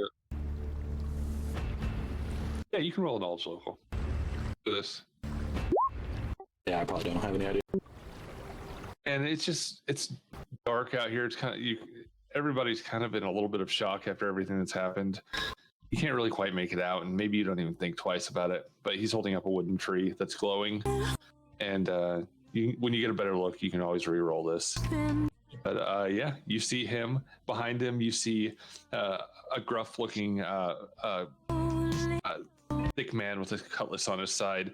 His receding hair is pulled back into a ponytail. It doesn't look like he takes good care of himself. Besides that, he's got broken teeth and broken knuckles, a cauliflower ear. He kind of grimaces at you guys as he sees you for the first time. Behind him, you see the same description as before. A posh foreign noble in a local priest's robe. Looks like he's traveled for a long time, and he looks like shit. And honestly, he just looks like he smells shit everywhere. He's got a sneer on his face. He doesn't realize he's smelling himself. Lol. I'll probably indulge, or I mean not dull, but Anor, I'll probably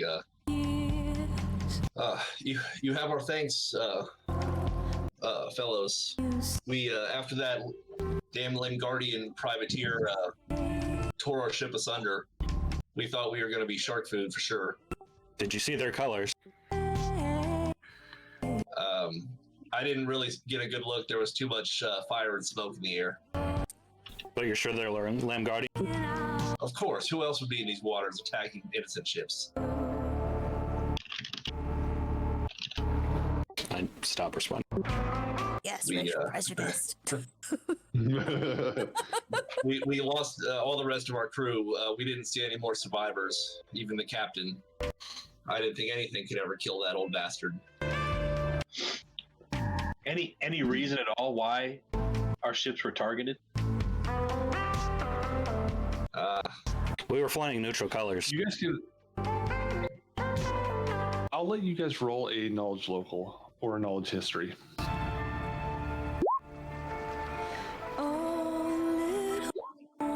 Do everyone or just those two are talking? Everyone's.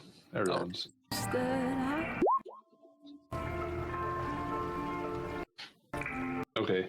I mean, honestly, with a 10 or higher on any of those, yeah, you guys don't fucking know. With a 10 or higher on any of those, is a lot of tension between Langardia and Fladoia.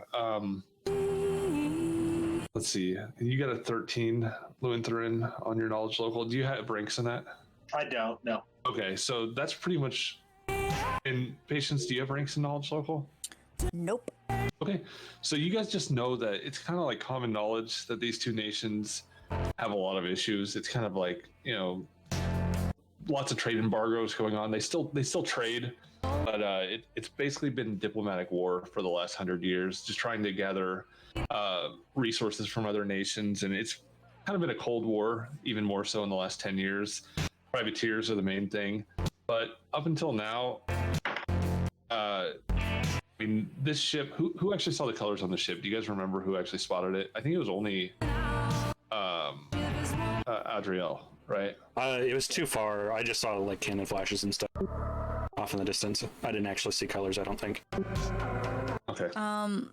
Patience may have seen it, or may have seen the ship better, because I know at one point she had rolled Yeah, I think 23 perception. I think you did. And a lot of times these privateers, the privateers will straight up not mess with neutral ships for the most part. They're obviously hired by foreign governments. They're really just like unofficial military.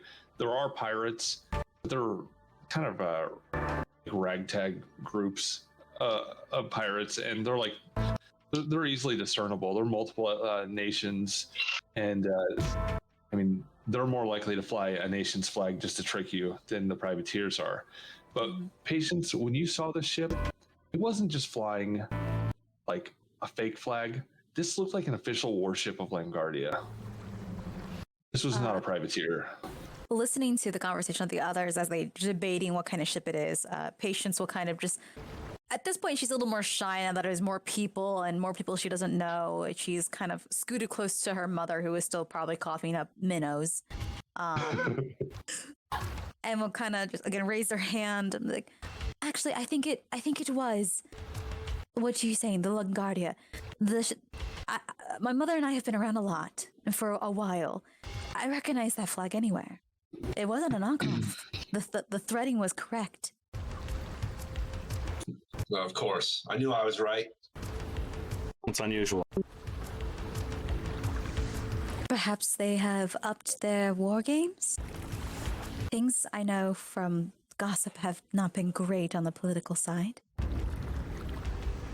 They have. I don't really know too much about the political dealings, but I've been traveling on the Sea Dog for weeks now. We've been trying to defend the waters, keep the peace, but we haven't been having much success. But we've never came across a fleet like this one before. We're just merchants passing through, so whoever pays us good coin typically is our friend. I sense motive on that. Yeah, you can. Are they just All merchants? right, man. They were definitely on a merchant vessel. I mean, obviously you can't really tell that for sure, but the barrels floating indicate that, the crates floating in the water and the debris. But these two don't look like merchants. I mean, you know what? You go ahead and roll a bluff check. Patience. You fucking liar. Oh, damn. Man, I'm just gonna give you this like innate +2 bonus, just because, like I said, they don't really necessarily look like merchants. These two, like for instance, the woman, she's got a very nice breastplate on. She's got this glowing cloak on. She's got a fine rapier with a ruby on the hilt, a crossbow on her side. You know what I'm saying? She's got jewelry on, and this girl that you guys pulled from the water. She looks exotic. She looks right now. You're not quite sure exactly what she is. But she doesn't look just like straight. She doesn't look just human. You know. So I mean, You're also probably befuddled. She looks drier than all of you who have been sitting in the water. Oh. Her hair is now almost completely dry. Her clothes are now getting dry. And there's a breeze coming from kind of nowhere. Just confusing. yeah, there's something definitely offsetting about her that you can't quite put your finger on. So again, I'll let you take it however you want to take it. Awesome. I'll just kind of narrow my eyes and nod. Can patients see if anyone is wounded? She is very, very much realizing that people are now getting very suspicious of her. Well, you definitely see a lot of blood on the priest of Sacritel that was standing in the front with the holy symbol. Out of character, is there any special kind of greeting for people who are known for that religion? You got anything in mind, Gope? I hadn't really given it any thought. Okay, I was just curious if there was anything like she could kind of do to show that she recognized the deity, the religion, and she was going to show some extra deference. I say, may the Telesum shade you. May the tellus and shade you. I like it. Cool. Telesum's like a holy tree in their religion. Yeah. Patients will look at the cleric and say, "May the tellus shade you. You seem to be wounded. Can I help?" Oh yeah, it's not too bad, but if you have some more blessings for the day, I would appreciate it. I'm not sure if Court's injured or not. He hasn't said much. He still looks battered and bruised. I mean, he's probably doing just about as bad as you are. I'll probably lift up a corner of my shirt and my side where there's like probably some teeth marks. She will reach into her bag and pull out a single vial of herbal, looks like a strong herbal potion. She uncorks it and you can kind of get a whiff of a very greeny smell. And just hand it over. What would you like me to roll for that one? I don't know what it is. Hold on.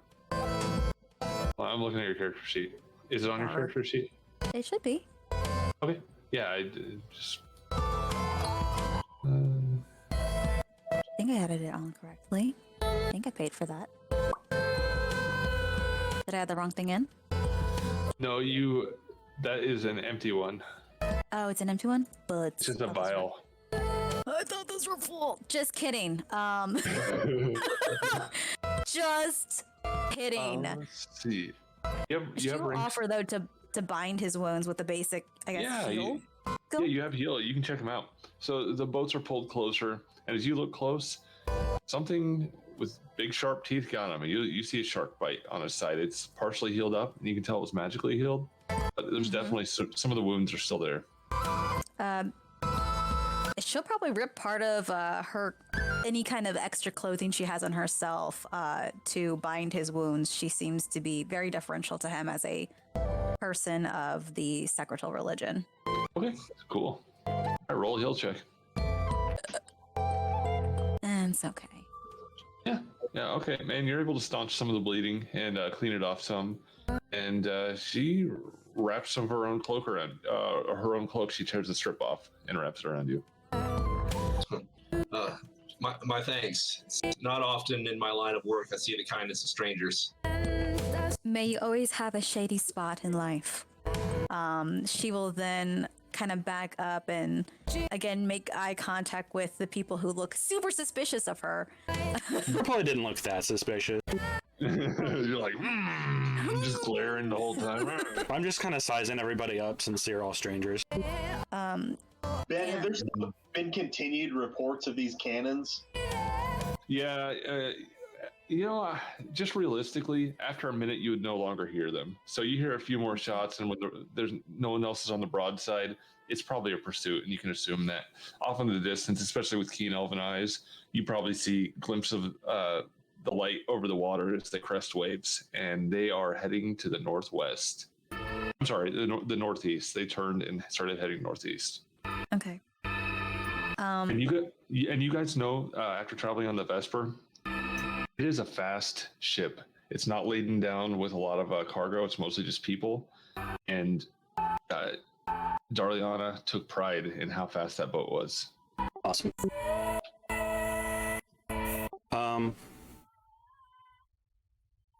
We should probably try and head for shore. I was just about to say, I'm not optimistic anyone's coming back for us. Can I roll a knowledge geography check to think of, based on our previous bearing and position, where the closest shoreline would be that would be safe? Patience be willing to assist in that one. Okay. Go ahead and roll it. I'll, just for the sake of aids, what can you who were aboard the other boats tell me about your positions, just to make sure that my guesstimates line up with yours? Patience will start to explain where their boat was headed, and since they are well-traveled people, she will have at least a basic knowledge of stars, and she knows where the sun had set that day, and will say that she can give you a general direction of where they're. Now, she's not a sailor, but she has a good basic knowledge of geography and can at least help direct you toward a more succinct and knowledgeable answer for where we are. Okay, she rolled geography. Everybody that would add into this conversation, roll knowledge geography to try to aid Audriel. Is survival eligible here just for navigation purposes? Once you know where you are based on geography, I would allow that to help you go from there. Perfect. So once survival kicks in, then I'll jump in. Okay. And you look deep, Jared. It's 1 aid. 0 aid for me. Okay. Okay, I'm gonna add a +8 to this with a hero point. So plus 10 altogether, plus whatever I roll. 30. Ooh. Okay. Give me one second. We should go this way. Well, yeah. Let's see. Whatever that ends up to. You might know where you're at, but you might need someone to tell you what direction to go in from there. Oh, okay. Would that be survival at that point?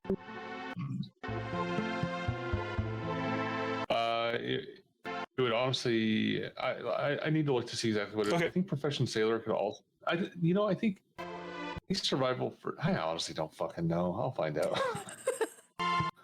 Just give me 1 second. Hey, do you have that map that I sent you, Brad, in that message on Discord? Let me see if I can find that. Yeah. Like the one of the path.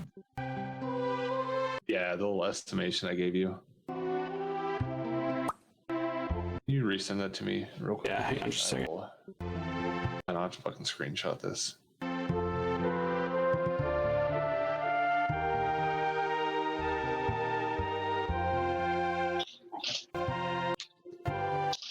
Patience, after giving everyone a general direction to help in figuring out where they are, will basically be fussing over her mom at this point.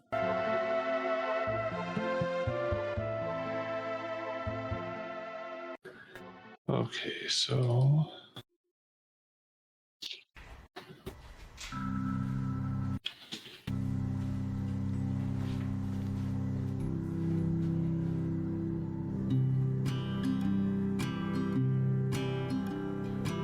give me 1 second. I'm gonna go ahead and post this in general. Oh yeah, good call. I probably could have just done that. Took a little time to get where I wanted. Noise. It took a little time. Yeah, just go ahead and do that. I don't know where it fucking saved on this. Oh, there it is. I got it. Okay, so in general, you guys will see a little map, and if you look on the bigger map, that's in between Fladolia and Lamgardia.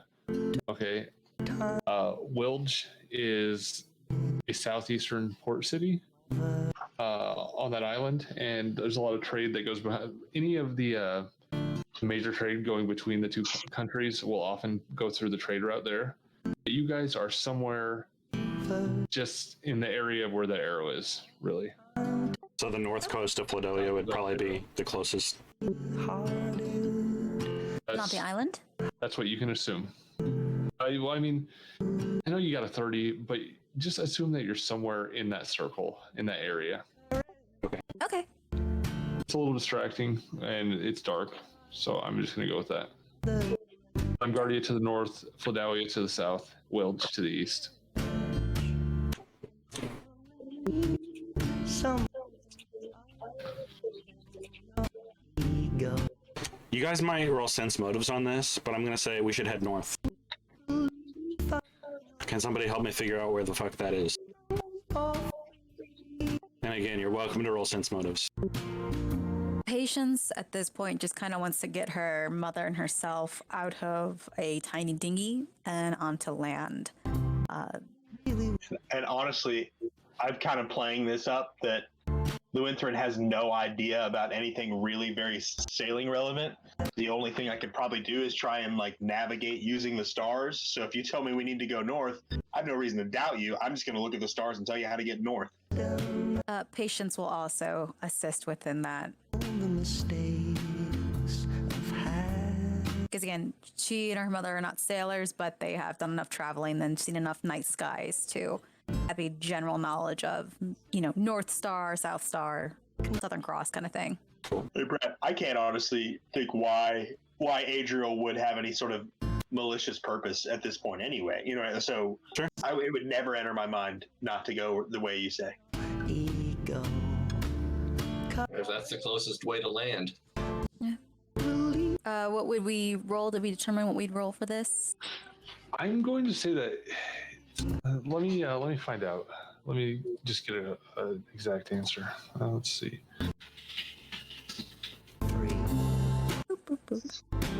In second edition, there's a no direction skill. Right. In third edition, there's a spell.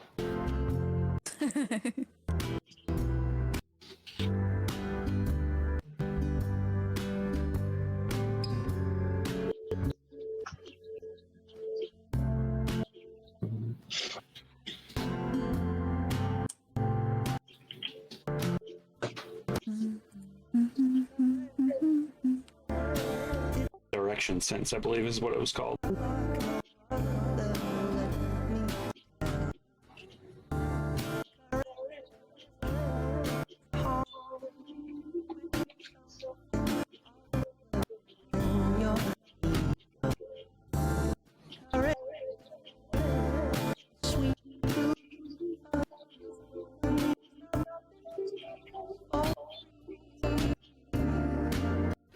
I honestly think that probably just profession sailor, man. I don't know. It just makes sense. I'm not seeing anything specific here, and just to simplify this, so I don't have to look at this for 20 minutes while we're trying to play. Let's just go with profession sailor for now, and we'll go from there. So you guys are charting a route to the north. That's the theoretical plan. Okay, I will let those with survival help find the direction to the north, and then we'll do profession sailor to follow that route. Okay. Because it is dark outside, and there's cloud cover. Okay. There it is. That's +6. Okay, perfect. 24. All right. Okay, so you guys put your heads together and just try to find the direction north, and you think you have a general idea of which way is north, but those that are rolling the survival check, you feel the wind kind of blowing in, and it seems like the wind has changed directions a little bit from the southwest directly from the south, And you guys know that there's an old saying that says when the wind blows from the south here, it's possible that there's a storm. So I'm just letting you know that you guys may have some rain coming in. God damn it.